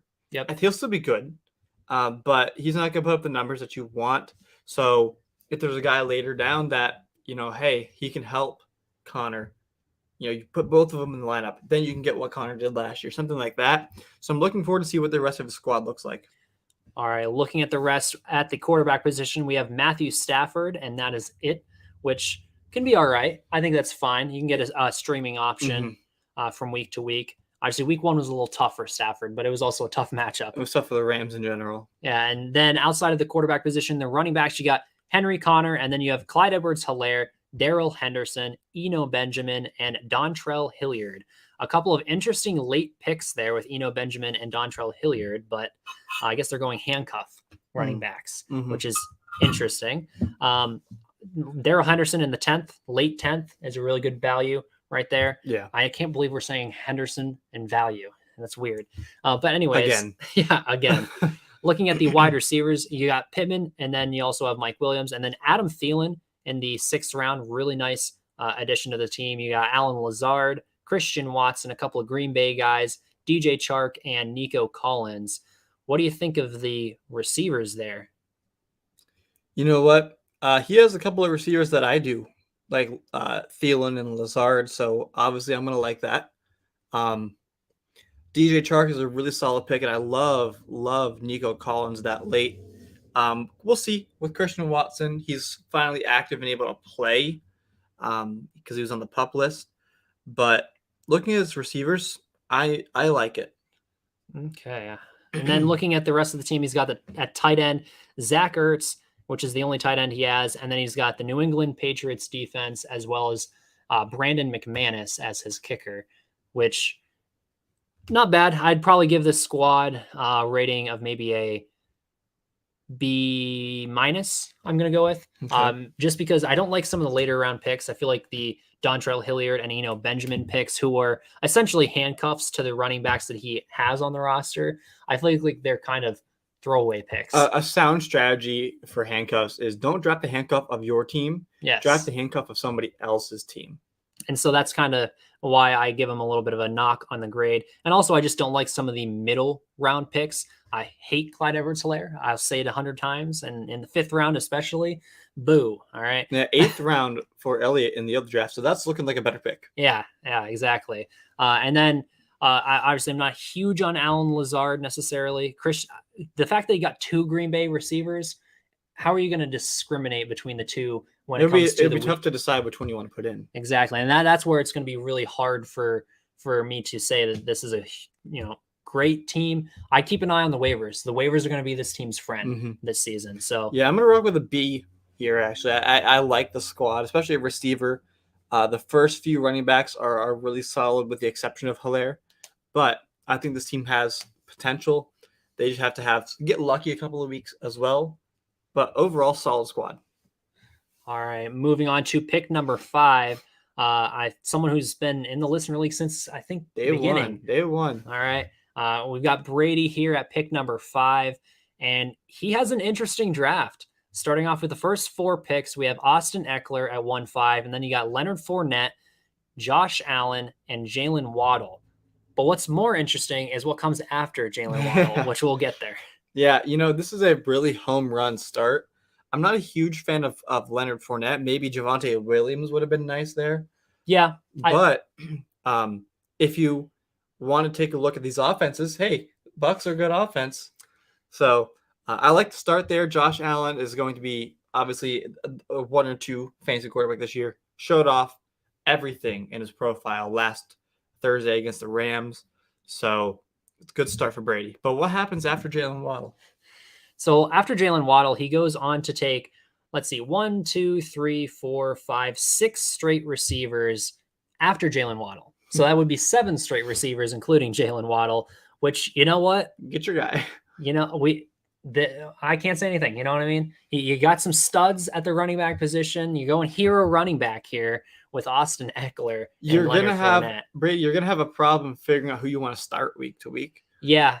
But the good thing is, whoever you choose is probably gonna have a good week. Yeah. So the big thing is I can attest to this because I did this. I don't know if it was last year or the year before for the Listener League, but I ended up going really heavy on those middle round receivers. And I took like 7 or 8 receivers, I think, in my draft. Mm-hmm. And the problem that I found from week to week was choosing who do I want to start.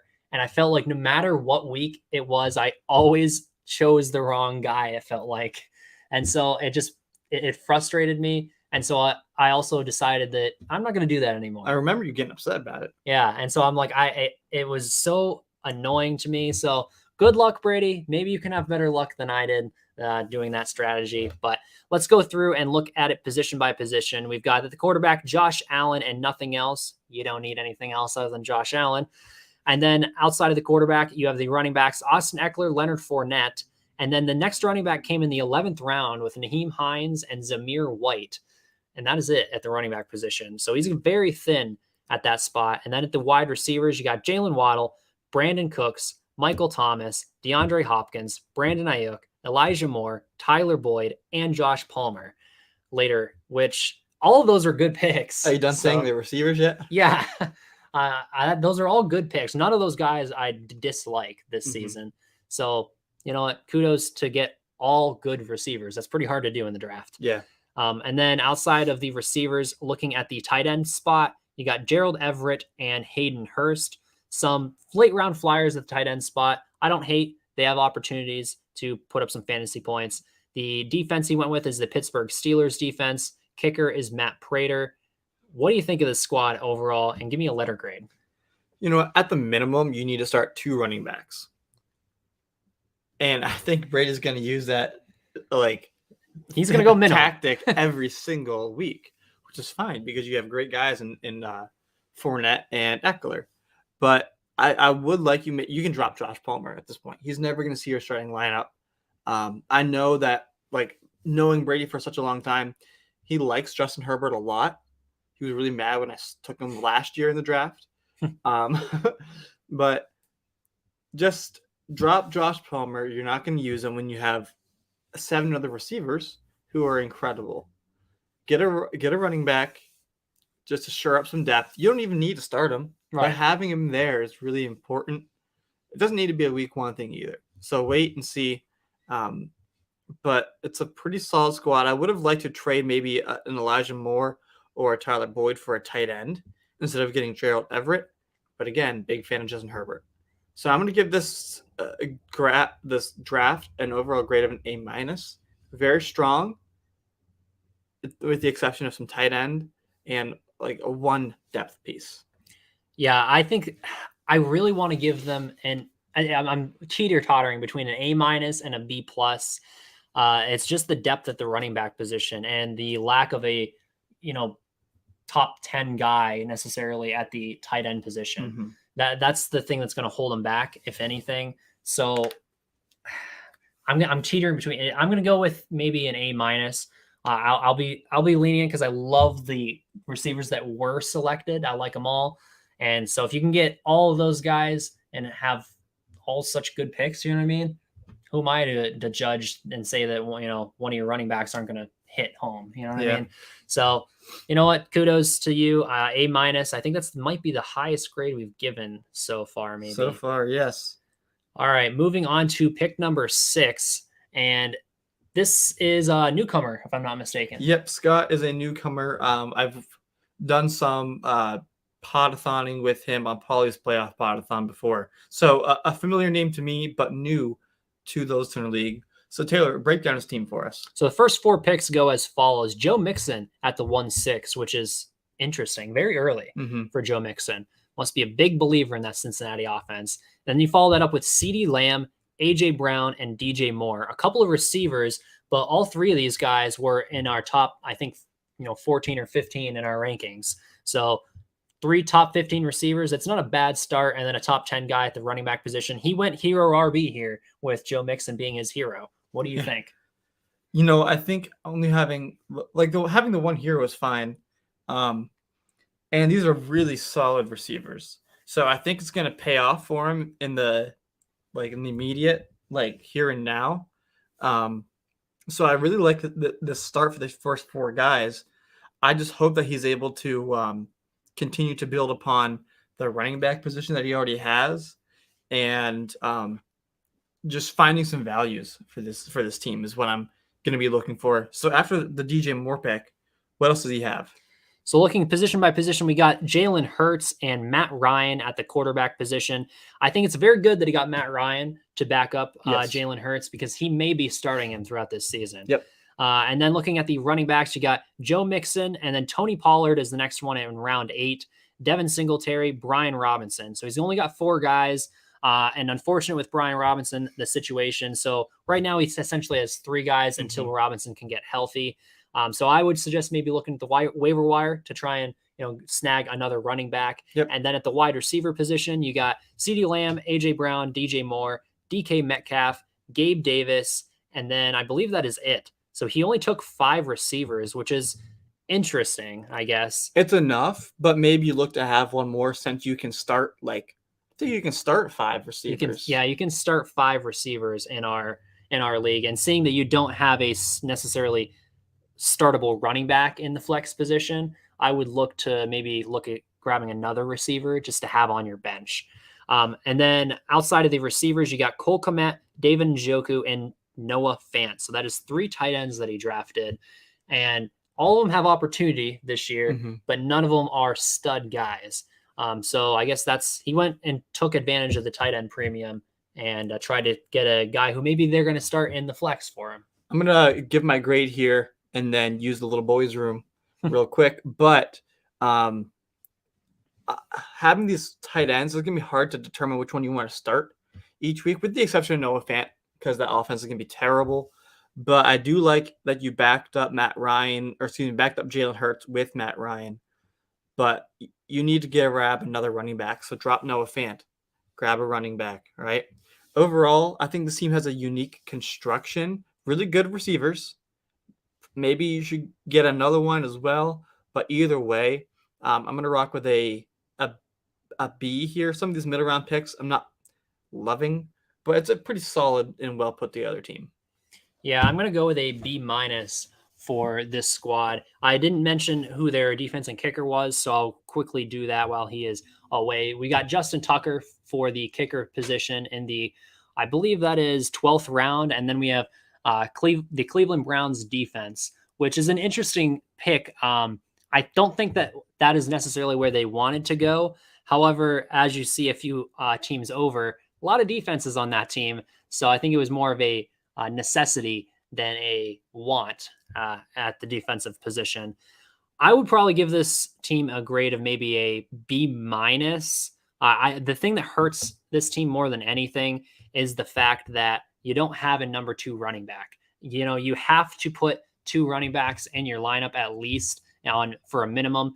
And it's going to be tough to find a guy to put in that second running back spot. Tony Pollard, maybe, and that's if you can, pick and choose the weeks that he goes off, because he's not a home run pick week to week.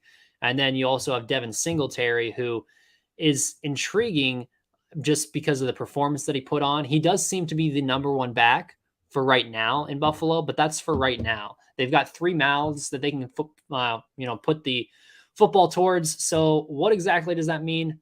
I don't necessarily know you can count on him from week to week, put in RB2 numbers. So I'm going to give it a B- though. Not a bad squad. I'm kind of intrigued to see what ends up happening. He was a little upset with the way the draft was going during the draft, but who knows? Maybe he can turn things around. All right, with pick number 7, this is where I come in. I'm going to let you take the reins here, talk about my squad, and then maybe give me a letter grade at the end. All right, starting off with Cooper Kupp, Devontae Adams, and Deebo Samuel. Sounds like a dream. Unfortunately for Taylor, it was a reality. It's a really good start. Can't complain there. Following it up with Josh Jacobs and Antonio Gibson. So the first 5 rounds, three like superstar receivers, and two pretty solid running backs who will contribute to your squad, right?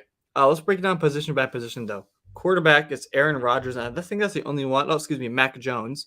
So perfect. You grab a guy, you don't need to scour the waiver wire for it, but Rodgers is going to be your guy for 16 of the 17 weeks, right?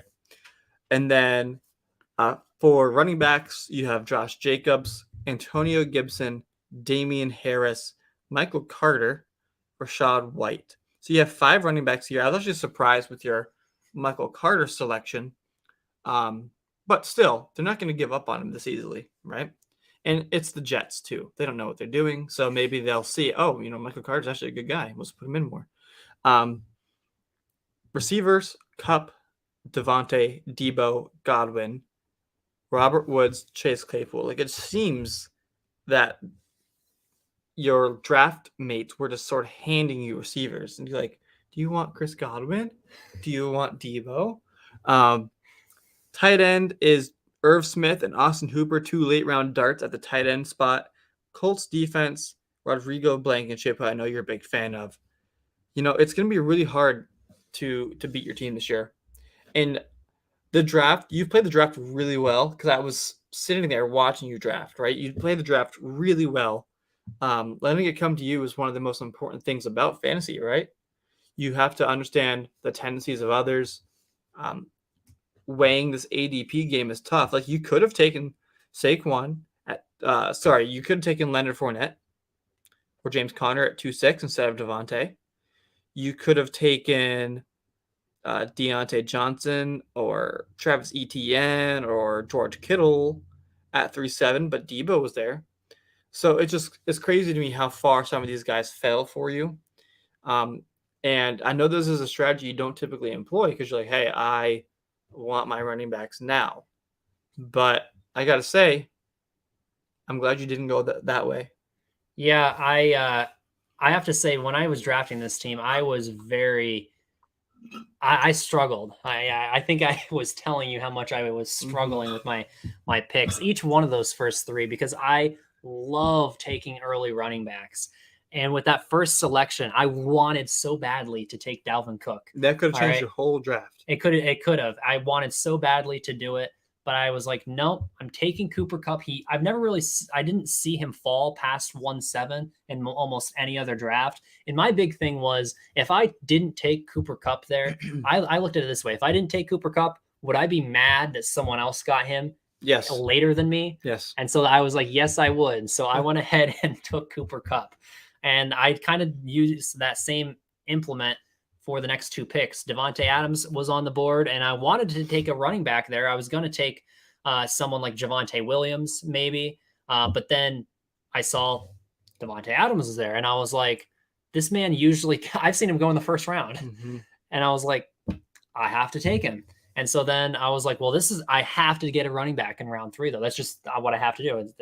I was hoping maybe Zeke would fall to me. He didn't. And then I was looking and I was like, well, I hate the running backs on the board. You got guys like Travis Etienne, Breece Hall. I was like, these are not people that I would like to snag. And so I was like, Debo, he's there. These are 3 top, I think in my rankings, I had them all in the top 7. Okay, 3 top 7 receivers. That is crazy to me. All right, so I snagged Debo. I was like, even if he gets a little bit of a positive regression, I'll still take 1,200 yards and 10 touchdowns combined from receiving and rushing. So like, I don't know. That's kind of the way I looked at it. And then I luckily got Josh Jacobs and Antonio Gibson. I knew I would get one of them. I was worried that I wouldn't get both of them. I got Josh Jacobs because he was the one that I was eyeballing first. And I was like, I bet on the fact that everyone else hates Antonio Gibson. And that's what I bet on. And I was like, maybe Antonio Gibson's going to be there in the 5th round. And he was. So I snagged him. If Gibson plays like he has the last 2 seasons, that's the top, 12, 13 guy right there. And so you got 2, in my opinion, top 15 or 16 running backs. So that's not bad. I don't know. What do you think if you had to give me a letter grade? I'm not grading myself. That would be biased. What do you think? I guess the other thing is, what's my biggest weakness? You know what? I mean, sure, you could have swapped out a guy like Chase Claypool for a tight end or something like that. But the thing is, I think your running backs, you might run into an issue where, let's say, people on the other side of the aisle from us are right. Because you and I really like Jacobs, Gibson, and Harris, right? What if the other people are like, hey, Zamir White, Brian Robinson, Ramondre Stevenson? What if that crowd proves to be right? So that's my only concern, is that your running backs are not guaranteed to be studs each week. But other than that, this is a tough squad to beat. I'm going to give you an A. All right, I'll take it. I will take it. What I did was I let the draft come to me, and that's kind of the way most people should. If they take anything away from this, it's got to let the draft come to you. No matter what you think your strategy is, when the draft day gets there and you're in the draft, you throw that strategy out the window if you have to. And so I didn't preach what I didn't practice what I preached. Yeah. But it's all right. Looking at the next pick, though, at the 1-8, this is the one that started good, and then it went very, very poorly. Very quickly. Yeah. So this is where, in case you missed it earlier, if you ever have to leave your draft, don't set a queue position by position. That will tell the computer that you're going to take all the quarterbacks you want at the top of your board. All right. It's a sound strategy before you leave your draft, and then you come back to the draft and you're like, what? So, moral of the story is just do auto draft rather than queue. Yeah, or at least set your, or don't do as many people. Yeah, set a small group of guys in the queue and then let it go to auto draft after that. So to start this thing off at the 1-8, they went ahead and snagged the person who I was looking at and decided not to, and that is Dalvin Cook. All right, and now I felt less bad because I knew that Dalvin Cook, after the draft, I was like, I know Dalvin Cook is stuck on a team that's not going to be able to utilize him. Mm-hmm. So I was like, that made me feel good. All right, because like I didn't, give another team Dalvin Cook who's going to win the championship. So Dalvin Cook, and then you got Saquon Barkley followed that up. Good start to the draft. Mm-hmm. And then in the third round, you had Deontay Johnson. And then the fourth, Justin Herbert. Still sounds like a good start, right? I mean, Deontay Johnson isn't a bad pick there. A little early, maybe. Sure. But if you believe in him, he had a really good season last year. Who knows? And then things went bad, all right, to say the least. So we'll follow this up with, do we go position? We'll go pick by pick, all right, because it just makes more sense. Yeah, it probably does. So after Justin Herbert, follow that up with Lamar Jackson. Wait, okay, maybe just really double down. Tom Brady with the next pick? What is going on? All right, and this is when people started losing their minds. And this is when you and I started realizing what was happening. Yeah. The position by position queue. And that's when we realized, like, at first we thought maybe he drafted a second quarterback because he wanted to. Some people do that. Yeah. And then we realized when the third one came off the board, we were like, that's not good. People were like, stop the draft. And we're like, just adapt. Like, we're not going to stop the draft. We're 7 rounds in. Like, yeah, you need to be able, if you can't adapt as a fantasy player in a draft, you shouldn't be playing. What do you think he's going to have to do all season? Exactly. So you look at the draft following after those 3 quarterbacks, then we get something different. Dawson Knox comes off the board.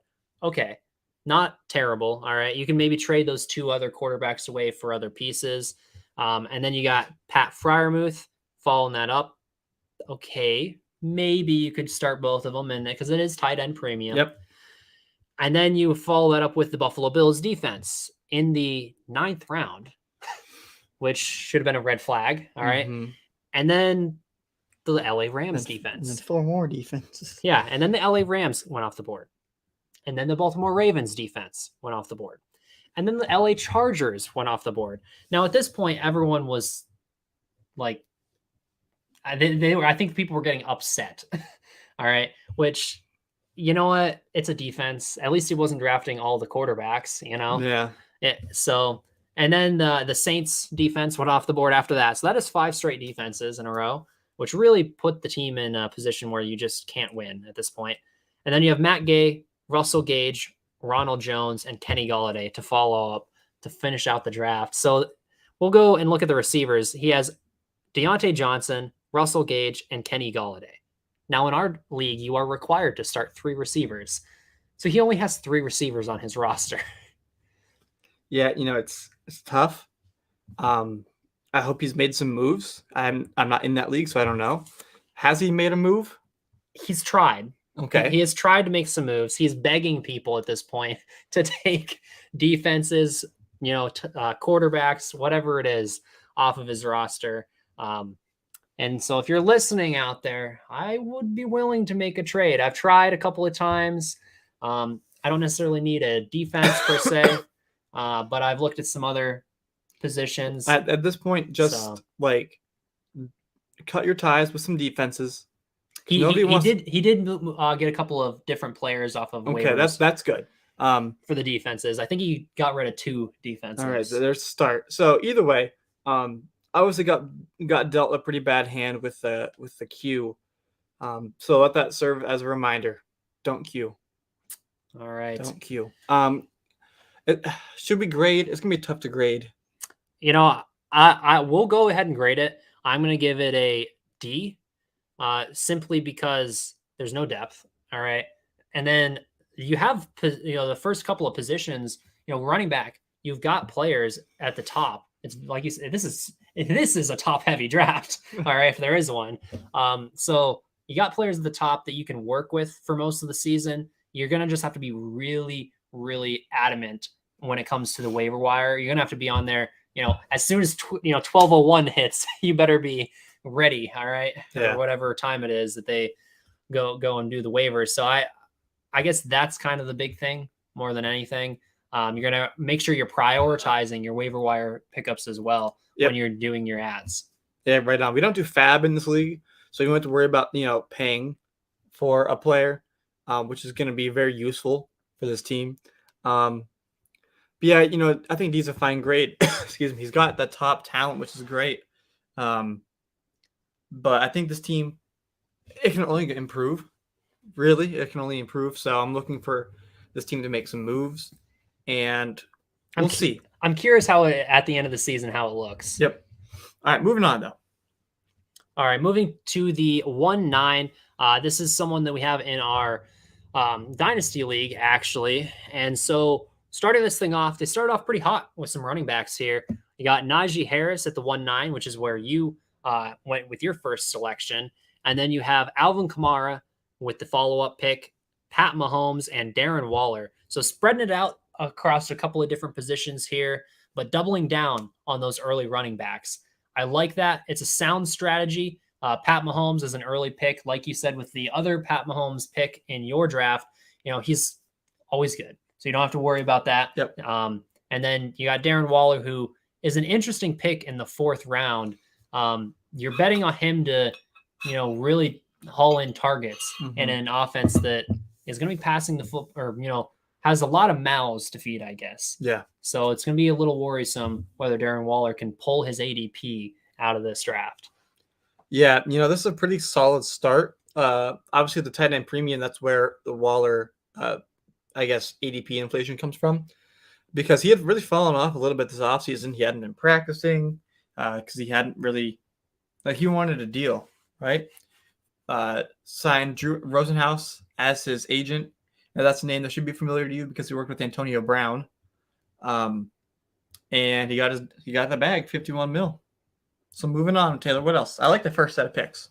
All right, so we got position by position. You got Pat Mahomes and nothing else as expected there. Fine. And then at running back, you got Najee, Alvin Kamara, Cam Akers, Kareem Hunt, Kenneth Walker, Miles Sanders, and that rounds out the running back position. So didn't take a running back after round 10, but he went real running back heavy through the first 10 rounds. Yeah, not a bad strategy, but tough when you have Cam Akers and Miles Sanders. Yeah.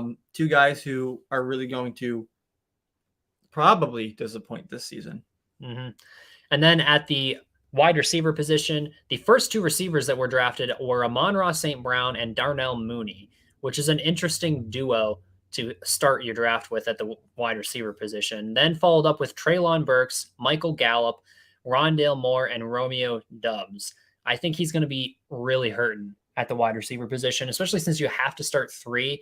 I can see two of those guys, being top 30 or so receivers with Amon-Ra and Darnell Mooney. But outside of that, who's going to be your number three guy? Maybe he's really hoping that Treylon Burks smashes this season, but I just don't see it happening, which is worrisome. And then at the tight end position, you got Darren Waller and Mike Gesicki, a good duo there. And then in terms of defenses, you got the Philadelphia Eagles, and then a kicker, Daniel Carlson. Nice snag at the kicker position. Overall, I would probably give this draft a grade of I'm going to go maybe a C plus or maybe a B minus. I'll go B minus simply because the running backs I'm not a huge fan of outside of your top two. I like Kareem Hunt. That's a good snag there. And then the receivers, you're going to really be hurting at the receiver position because if you think about the receivers, that's where a lot of people put in a lot of their flex positions. So my question is, who are you going to be starting in those flex spots? Is it going to be Kareem Hunt? Is it going to be a guy like Cam Akers or maybe Mike Gesicki? Mm-hmm. So I'm curious, what do you think of this squad? You know what? We have a lot of leagues with this guy. And so I've come to determine that, he has a few guys that he drafts every single time, which, includes Najee. If he can get Najee, he will. I think this is his first year with us in the listener league, but his second year in the Dynasty League. We have gunshots in the back right now. I promise we aren't going to die. I might go check on that while Taylor, you talk to us about the rest of his squad. Yeah. All right. So I think that I already gave my draft grade of probably a C or maybe a B minus. B minus could be better. Work on the depth pieces. Maybe you can snag some wide receivers down the stretch that can really, bolster your I'd say bench and can maybe spot start in that third wide receiver role. So I would just keep an eye on the waiver wire to really give you an added bonus. All right, looking to the next position at the 110. Now this is someone who is in our Dynasty League, who was in the West Coast League last year and was rolling through the West Coast League last year until Derrick Henry went down. And then his season went down with him. So hopefully he's coming back for a vengeance this year in the fast draft. And this is going to be Catch These Shanahans from last season, coming back again at the 110 and an interesting start. So I'll read off the first four picks here. We got Jamar Chase, Nick Chubb, Kyle Pitts, and Scary Terry. I've noticed that for the most part, he is a huge fan of Nick Chubb. One of the big truthers of Nick Chubb. And I have to say, that's not a bad guy to, be a truther for. He's a top 10 running back guaranteed, especially with the, increase in volume that he's probably going to get this season. So, and then Jamar Chase, having him fall to 110, I don't think I've seen that often. Mm-mm. So that was good a really value. good value there for him. I'm curious what you think of the first four picks. There's nothing I don't like. Kyle Pitts, obviously, like you and I aren't big on him yet. He needs to show some touchdown numbers, but he had over 1,000 yards last year. Nothing wrong with that. The quarterback position is going to take a little bit of a regression this year with Marcus Mariota. But either way, Pitts is going to be the go-to guy in that offense. It's good. It's a good pick here, especially in tight end premium. All right, moving to the position-by-position breakdown, we got Joe Burrow and nothing else, which you don't really need anything else. And then you've got the Nick Chubb, Cordero Patterson, James Robinson, Marlon Mack, and Dearness Johnson. So some interesting picks late. He doesn't have that number 2 running backs that he can kind of plug and play from week to week, but he's got some decent depth guys like James Robinson who can hopefully come in and, be someone that you can trust moving forward. I really think James Robinson is going to be a steal for him in this draft. I was a little upset that he got him where he did. And then looking But you don't think he was upset that you got those 3 receivers? Yeah, that could be. And then looking at the wide receivers on his team, he's got Jamar Chase, Scary Terry, Amari Cooper, Rashad Bateman, Tyler Lockett, Garrett Wilson, Devontae Parker, AJ Green, and Sammy Watkins, a slew of receivers here, but some really good value on a couple of the guys. Like Tyler Lockett in the 9th round, a really good steal there. I'm a huge Rashad Bateman guy. Nice grab there. I'm not a huge fan of the Amari Cooper pickup. I know he's got a big name and could be pushing 1,000 yards this year just for volume's sake. Yeah. But I don't know that I trust him. Yeah. It's kind of going to be an ugly spot in your lineup each week. But I like Devontae Parker later. I think that's a pretty good selection there in the 12th, I believe. Unfortunate, Marlon Mack, not on a team. But overall, I think the running back position is going to need some help. Yeah, I would be very adamant on the waiver wire. Maybe just look to see if you can make a trade or something. Just keep your eyes out, I guess, more than anything. And then at the kicker position, he has Harrison Butker. And then he didn't draft a defense. He's going to stream defenses moving forward, which... Well, he can probably find one of the other guys' defenses. Exactly, which, I mean, that's not a bad strategy considering the fact that the draft played out the way it did. Yeah.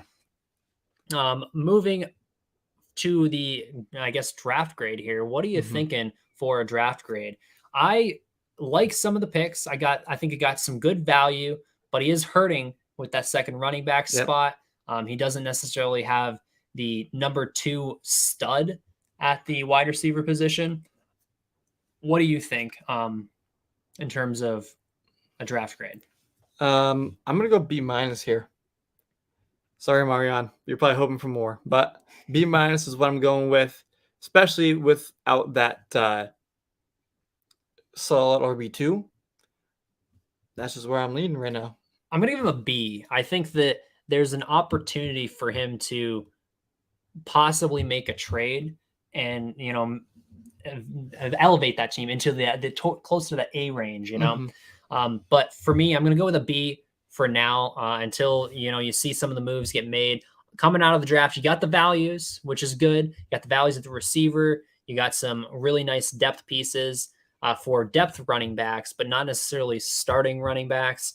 And then the tight end position, you kind of solidified yourself moving down the stretch. You don't have to worry about that position. Same with quarterback. So you got your studs. Now you just got to get those, number 2s essentially moving forward. That goes the same for, he's kind of got a number 2 with Scary Terry, but I guess 3, 3, 4, whatever you want to look at it. So just look at running backs, snagging them off the waiver or making a trade. That's going to be the biggest impact for you moving forward. All right, 2 teams left. Taylor, Ben is up next, and Ben was, I believe, in the West Coast last year. Yeah, I promise we are not discriminating against you. It's just the way it worked out. He got pick 12 last year, and then he turns around and gets pick 11 this year. But it's just you just got bad luck, I guess. I don't know. But honestly, this season that's not a bad place to be with pick number 11. At 11, so yeah. I'd say he did a pretty good job to start out here. We got Travis Kelce at 111, and then you got Aaron Jones, Travis Etienne, and Cortland Sutton for his first 4 picks. I like all those picks except for one, and that is Travis Etienne. But you know what? Maybe he can prove me wrong. Other than that, I think that those first 4 picks are pretty much slam dunk picks for my personal opinion. Yeah, Sutton. I got Sutton in the exact same spot, 4-2. Great value there. Aaron Jones is a really solid pick there at the beginning of the second. So I think your running backs are going to be fine, especially when you have Elijah Mitchell and Ramondre Stevenson behind them. It's a really solid, crew of running backs. Who young guys, everybody except for Jones, who I've mentioned is in their second year. But either way, solid start. Yeah, pretty good squad here. We'll position by position. You got Derek Carr at the quarterback position, and that's it, which is interesting. But given the fact that the quarterbacks were flying off the board there early, I can understand why he went that route. And then looking at the running backs, you got Aaron Jones, Travis Etienne. You mentioned Elijah Mitchell and Ramondre Stevenson. Strong group there. You also have Isaiah Spiller and Donta Foreman as late round stabs. And then at wide receiver, you have Cortland Sutton, Hunter Renfrow, Sky Moore, Jarvis Landry, and Jalen Tolbert. I like some of those late receivers. Jarvis Landry could be a huge addition to your squad, someone that you can plug into your flex spot week to week, maybe down the stretch. And then you have Jalen Tolbert, who could be a huge, asset if he ends up being the number 2 target getter. I love Tolbert this year at the wide receiver position. And then you have at tight end, you got TJ Hawkinson and Albert O. Not a huge fan of Albert O, but it's all right. TJ Hawkinson hopefully should be good, as well as obviously Travis Kelce at the top. So he's going, 3 tight ends, and tight ends who he's going to probably hope to put in his flex, I'm assuming, as the tight end premium. Overall, though, I would probably give this draft, honestly, a B+ grade. If I had to give it, the big thing for me is the receivers aren't super strong. You got that stud with Cortland Sutton, and then you got a decent, number 3 guy with Hunter Renfrow, excuse me. But the problem is he's not his number 3; he's his number 2, and so that's going to really affect him moving forward because these are the guys after Hunter Renfrow are all good, like flex play guys, but aren't guys you want to put in your lineup from week to week, which is what he's going to have to do with one of these receivers. Yeah. I'm waiting to see what Sky Moore can do because a lot of people are taking him in those middle rounds. You haven't heard a whole lot of buzz this preseason, so he's a guy that I'm looking forward to, break out, I guess. But yeah, B+ is a really solid grade. He's also got your guy Tyler Bass at the kicker position and the Cowboys defense. Got my heart there with Tyler Bass, and I like the Isaiah Spiller pick. Unfortunately, doesn't look like he's going to be paying off like we thought he would at the time of the draft. All right, moving on to the final selection here, and this is going to be a newcomer as well to the draft. Yes. So I'm excited to start this thing off with an interesting couple of selections here. We got Stephon Diggs at the end of the first, which I like. Not a bad selection there. Could be a number 1 guy at the wide receiver position. You got DeAndre Swift here, who went at the 1-6 or 7 in your draft. I think 1-6, maybe 1-7, one of the two. Yeah, so he went in the middle of the first in your draft. So in this, a steal technically. Yeah. So and then you got George Kittle and T. Higgins. T. Higgins in the 4th is a really big steal. Nice play there to get your top 2 receivers and a pretty good running back. And then you got a tight end with George Kittle who, he has his big weeks. But the thing is, how often is he going to be on the football field? He's already going to be up for week 1. It'll be really tough for Kittle to, provide a sustainable fantasy, season if he can't stay healthy. He's always questionable. It says, I don't know him as George Kittle. I know as George Kittle questionable. Yep, that's literally every single week that I can remember, honestly. But moving on, looking at the rest of the squad here at quarterback, he's got Kyler Murray and Justin Fields. So some mobile quarterbacks there, not bad selections. And then at the running back position, he's got DeAndre Swift, A.J. Dillon, Chase Edmonds, Tyler Algier, and Khalil Herbert.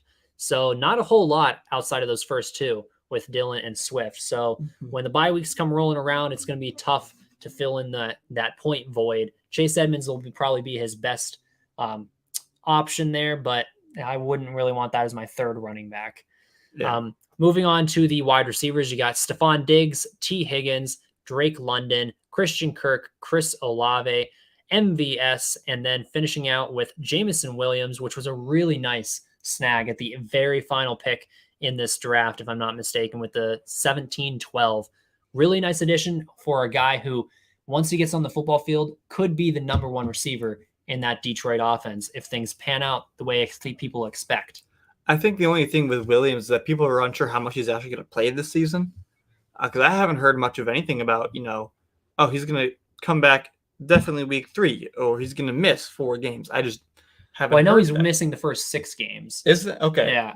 Published? Yeah. And then after that, I'm not sure. There's no need to rush him back. So, because he tore his ACL in the championship game for Alabama, but either way, good pick. So, and then looking at the tight ends, you got George Kittle and nothing else behind him, which is a gamble, to be He's going to honest. have to find somebody for week 1. And then you also have the defense of the Denver Broncos and the kicker, Young Ho Koo. Not a bad squad, though, to be honest. He's a little lackluster at the running back position outside of Swift. Dillon will be all right. I don't necessarily like A.J. Dillon as my number 2 running back, but that's just me. And then, I don't know, you got some interesting receiver picks later. MVS could be decent if he ends up having a good connection with Pat Mahomes.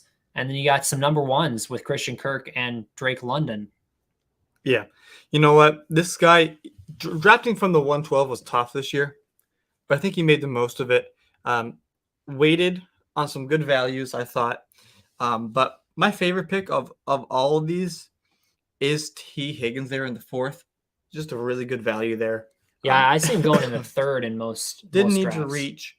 So overall, it's a good draft. My only concern is like you said, the running back spot. We'll see what happens. Maybe Edmonds plays a bigger role than we expect, but I'm gonna rock here with an A-. I think it's a pretty solid squad. Yeah, I like the B+ grade. I think it'll be a good squad. Should make a playoff run, but you got to be adamant on those waiver wire pickups. Yeah, for sure. All right, I believe that rounds out all of the Listener League drafts and the team breakdowns for you guys. We got to pick a winner for this league, though. Yes, we do. I forgot about that. I will pick a winner here. That is, I can't pick myself, unfortunately. Maybe he can now, but I am You're going kind of mean to my team, so I don't know. Let's see. Let me look here. I got to decide real quick. You know what? Well, he's thinking. Yeah, I definitely think Taylor is the clear front runner to win the league.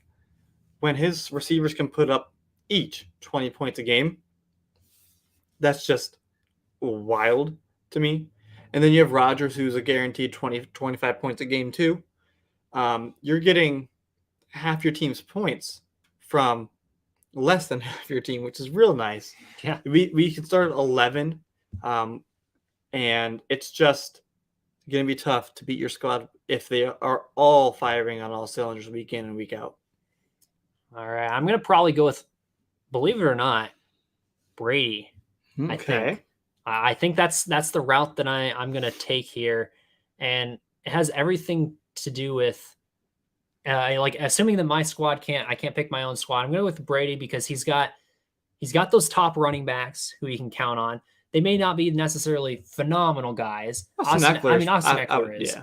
But Leonard Fournette isn't that slam dunk top 10 guy. He's in that 15 range, but he can be a solid number 2. And then he's got a ton of value receivers, and I don't see any of those receivers from rounds 4 to 10 that I look at and I'm like, I don't like that guy. All of them could have situations where they could be startable receivers from week to week. So I think that's going to help his squad, assuming he puts those guys into his flex. And then he's got the pull of Josh Allen as well at the quarterback position. So I will go ahead and say that I would say Brady has the best chance to win if I can't pick my own squad. Yeah, very nice. All right, Taylor, now that'll wrap up both of these Listener League team reviews and team grades. So for those of you who stayed with us and watched, thank you. If we didn't get to catch your comment, shoot us a DM or just send us a chat in the league. Let us know how you did. So thank you for joining us. This was Fantasy Football in 5. Make sure you listen to our Week 1 podcast. It's out already, so you can get your starts and sets in so you can go beat people that aren't us. All right? But if you do beat us using our own strategy, that's fine too. We'll take it. All right? But either way, Taylor, any final words? Now, good luck to all you fantasy fans out there. It is week 1. It is here. It is time. And thank you all for joining us for the Listener League once again with its 4th edition, I believe. 4th year. So if you guys are getting ready to maybe think about joining us next year as well. I know it's never too early to reach out. So reach out to us if you want to be a part of this next season, and we'll be reviewing your team next year, and maybe you'll end up beating us. That's always fun to see. But moving on, I would go ahead and say good luck. that's pretty much it. This will be probably me signing off till next time. All right, you know where to find us. Fantasy football in 5. Fantasy F-ball. Goodness gracious, in 5. It's the number 5 at the end of our Twitter handle. Our email, that's what I was trying to get at. Our email is fantasyfootballin5 at gmail.com. Shoot us anything you need to on any platform. We'll be happy to get to you. But I know where we're going to be. It's going to be on our couch tomorrow for about 12 hours. So we will see you then. Take care. Have a great week 1.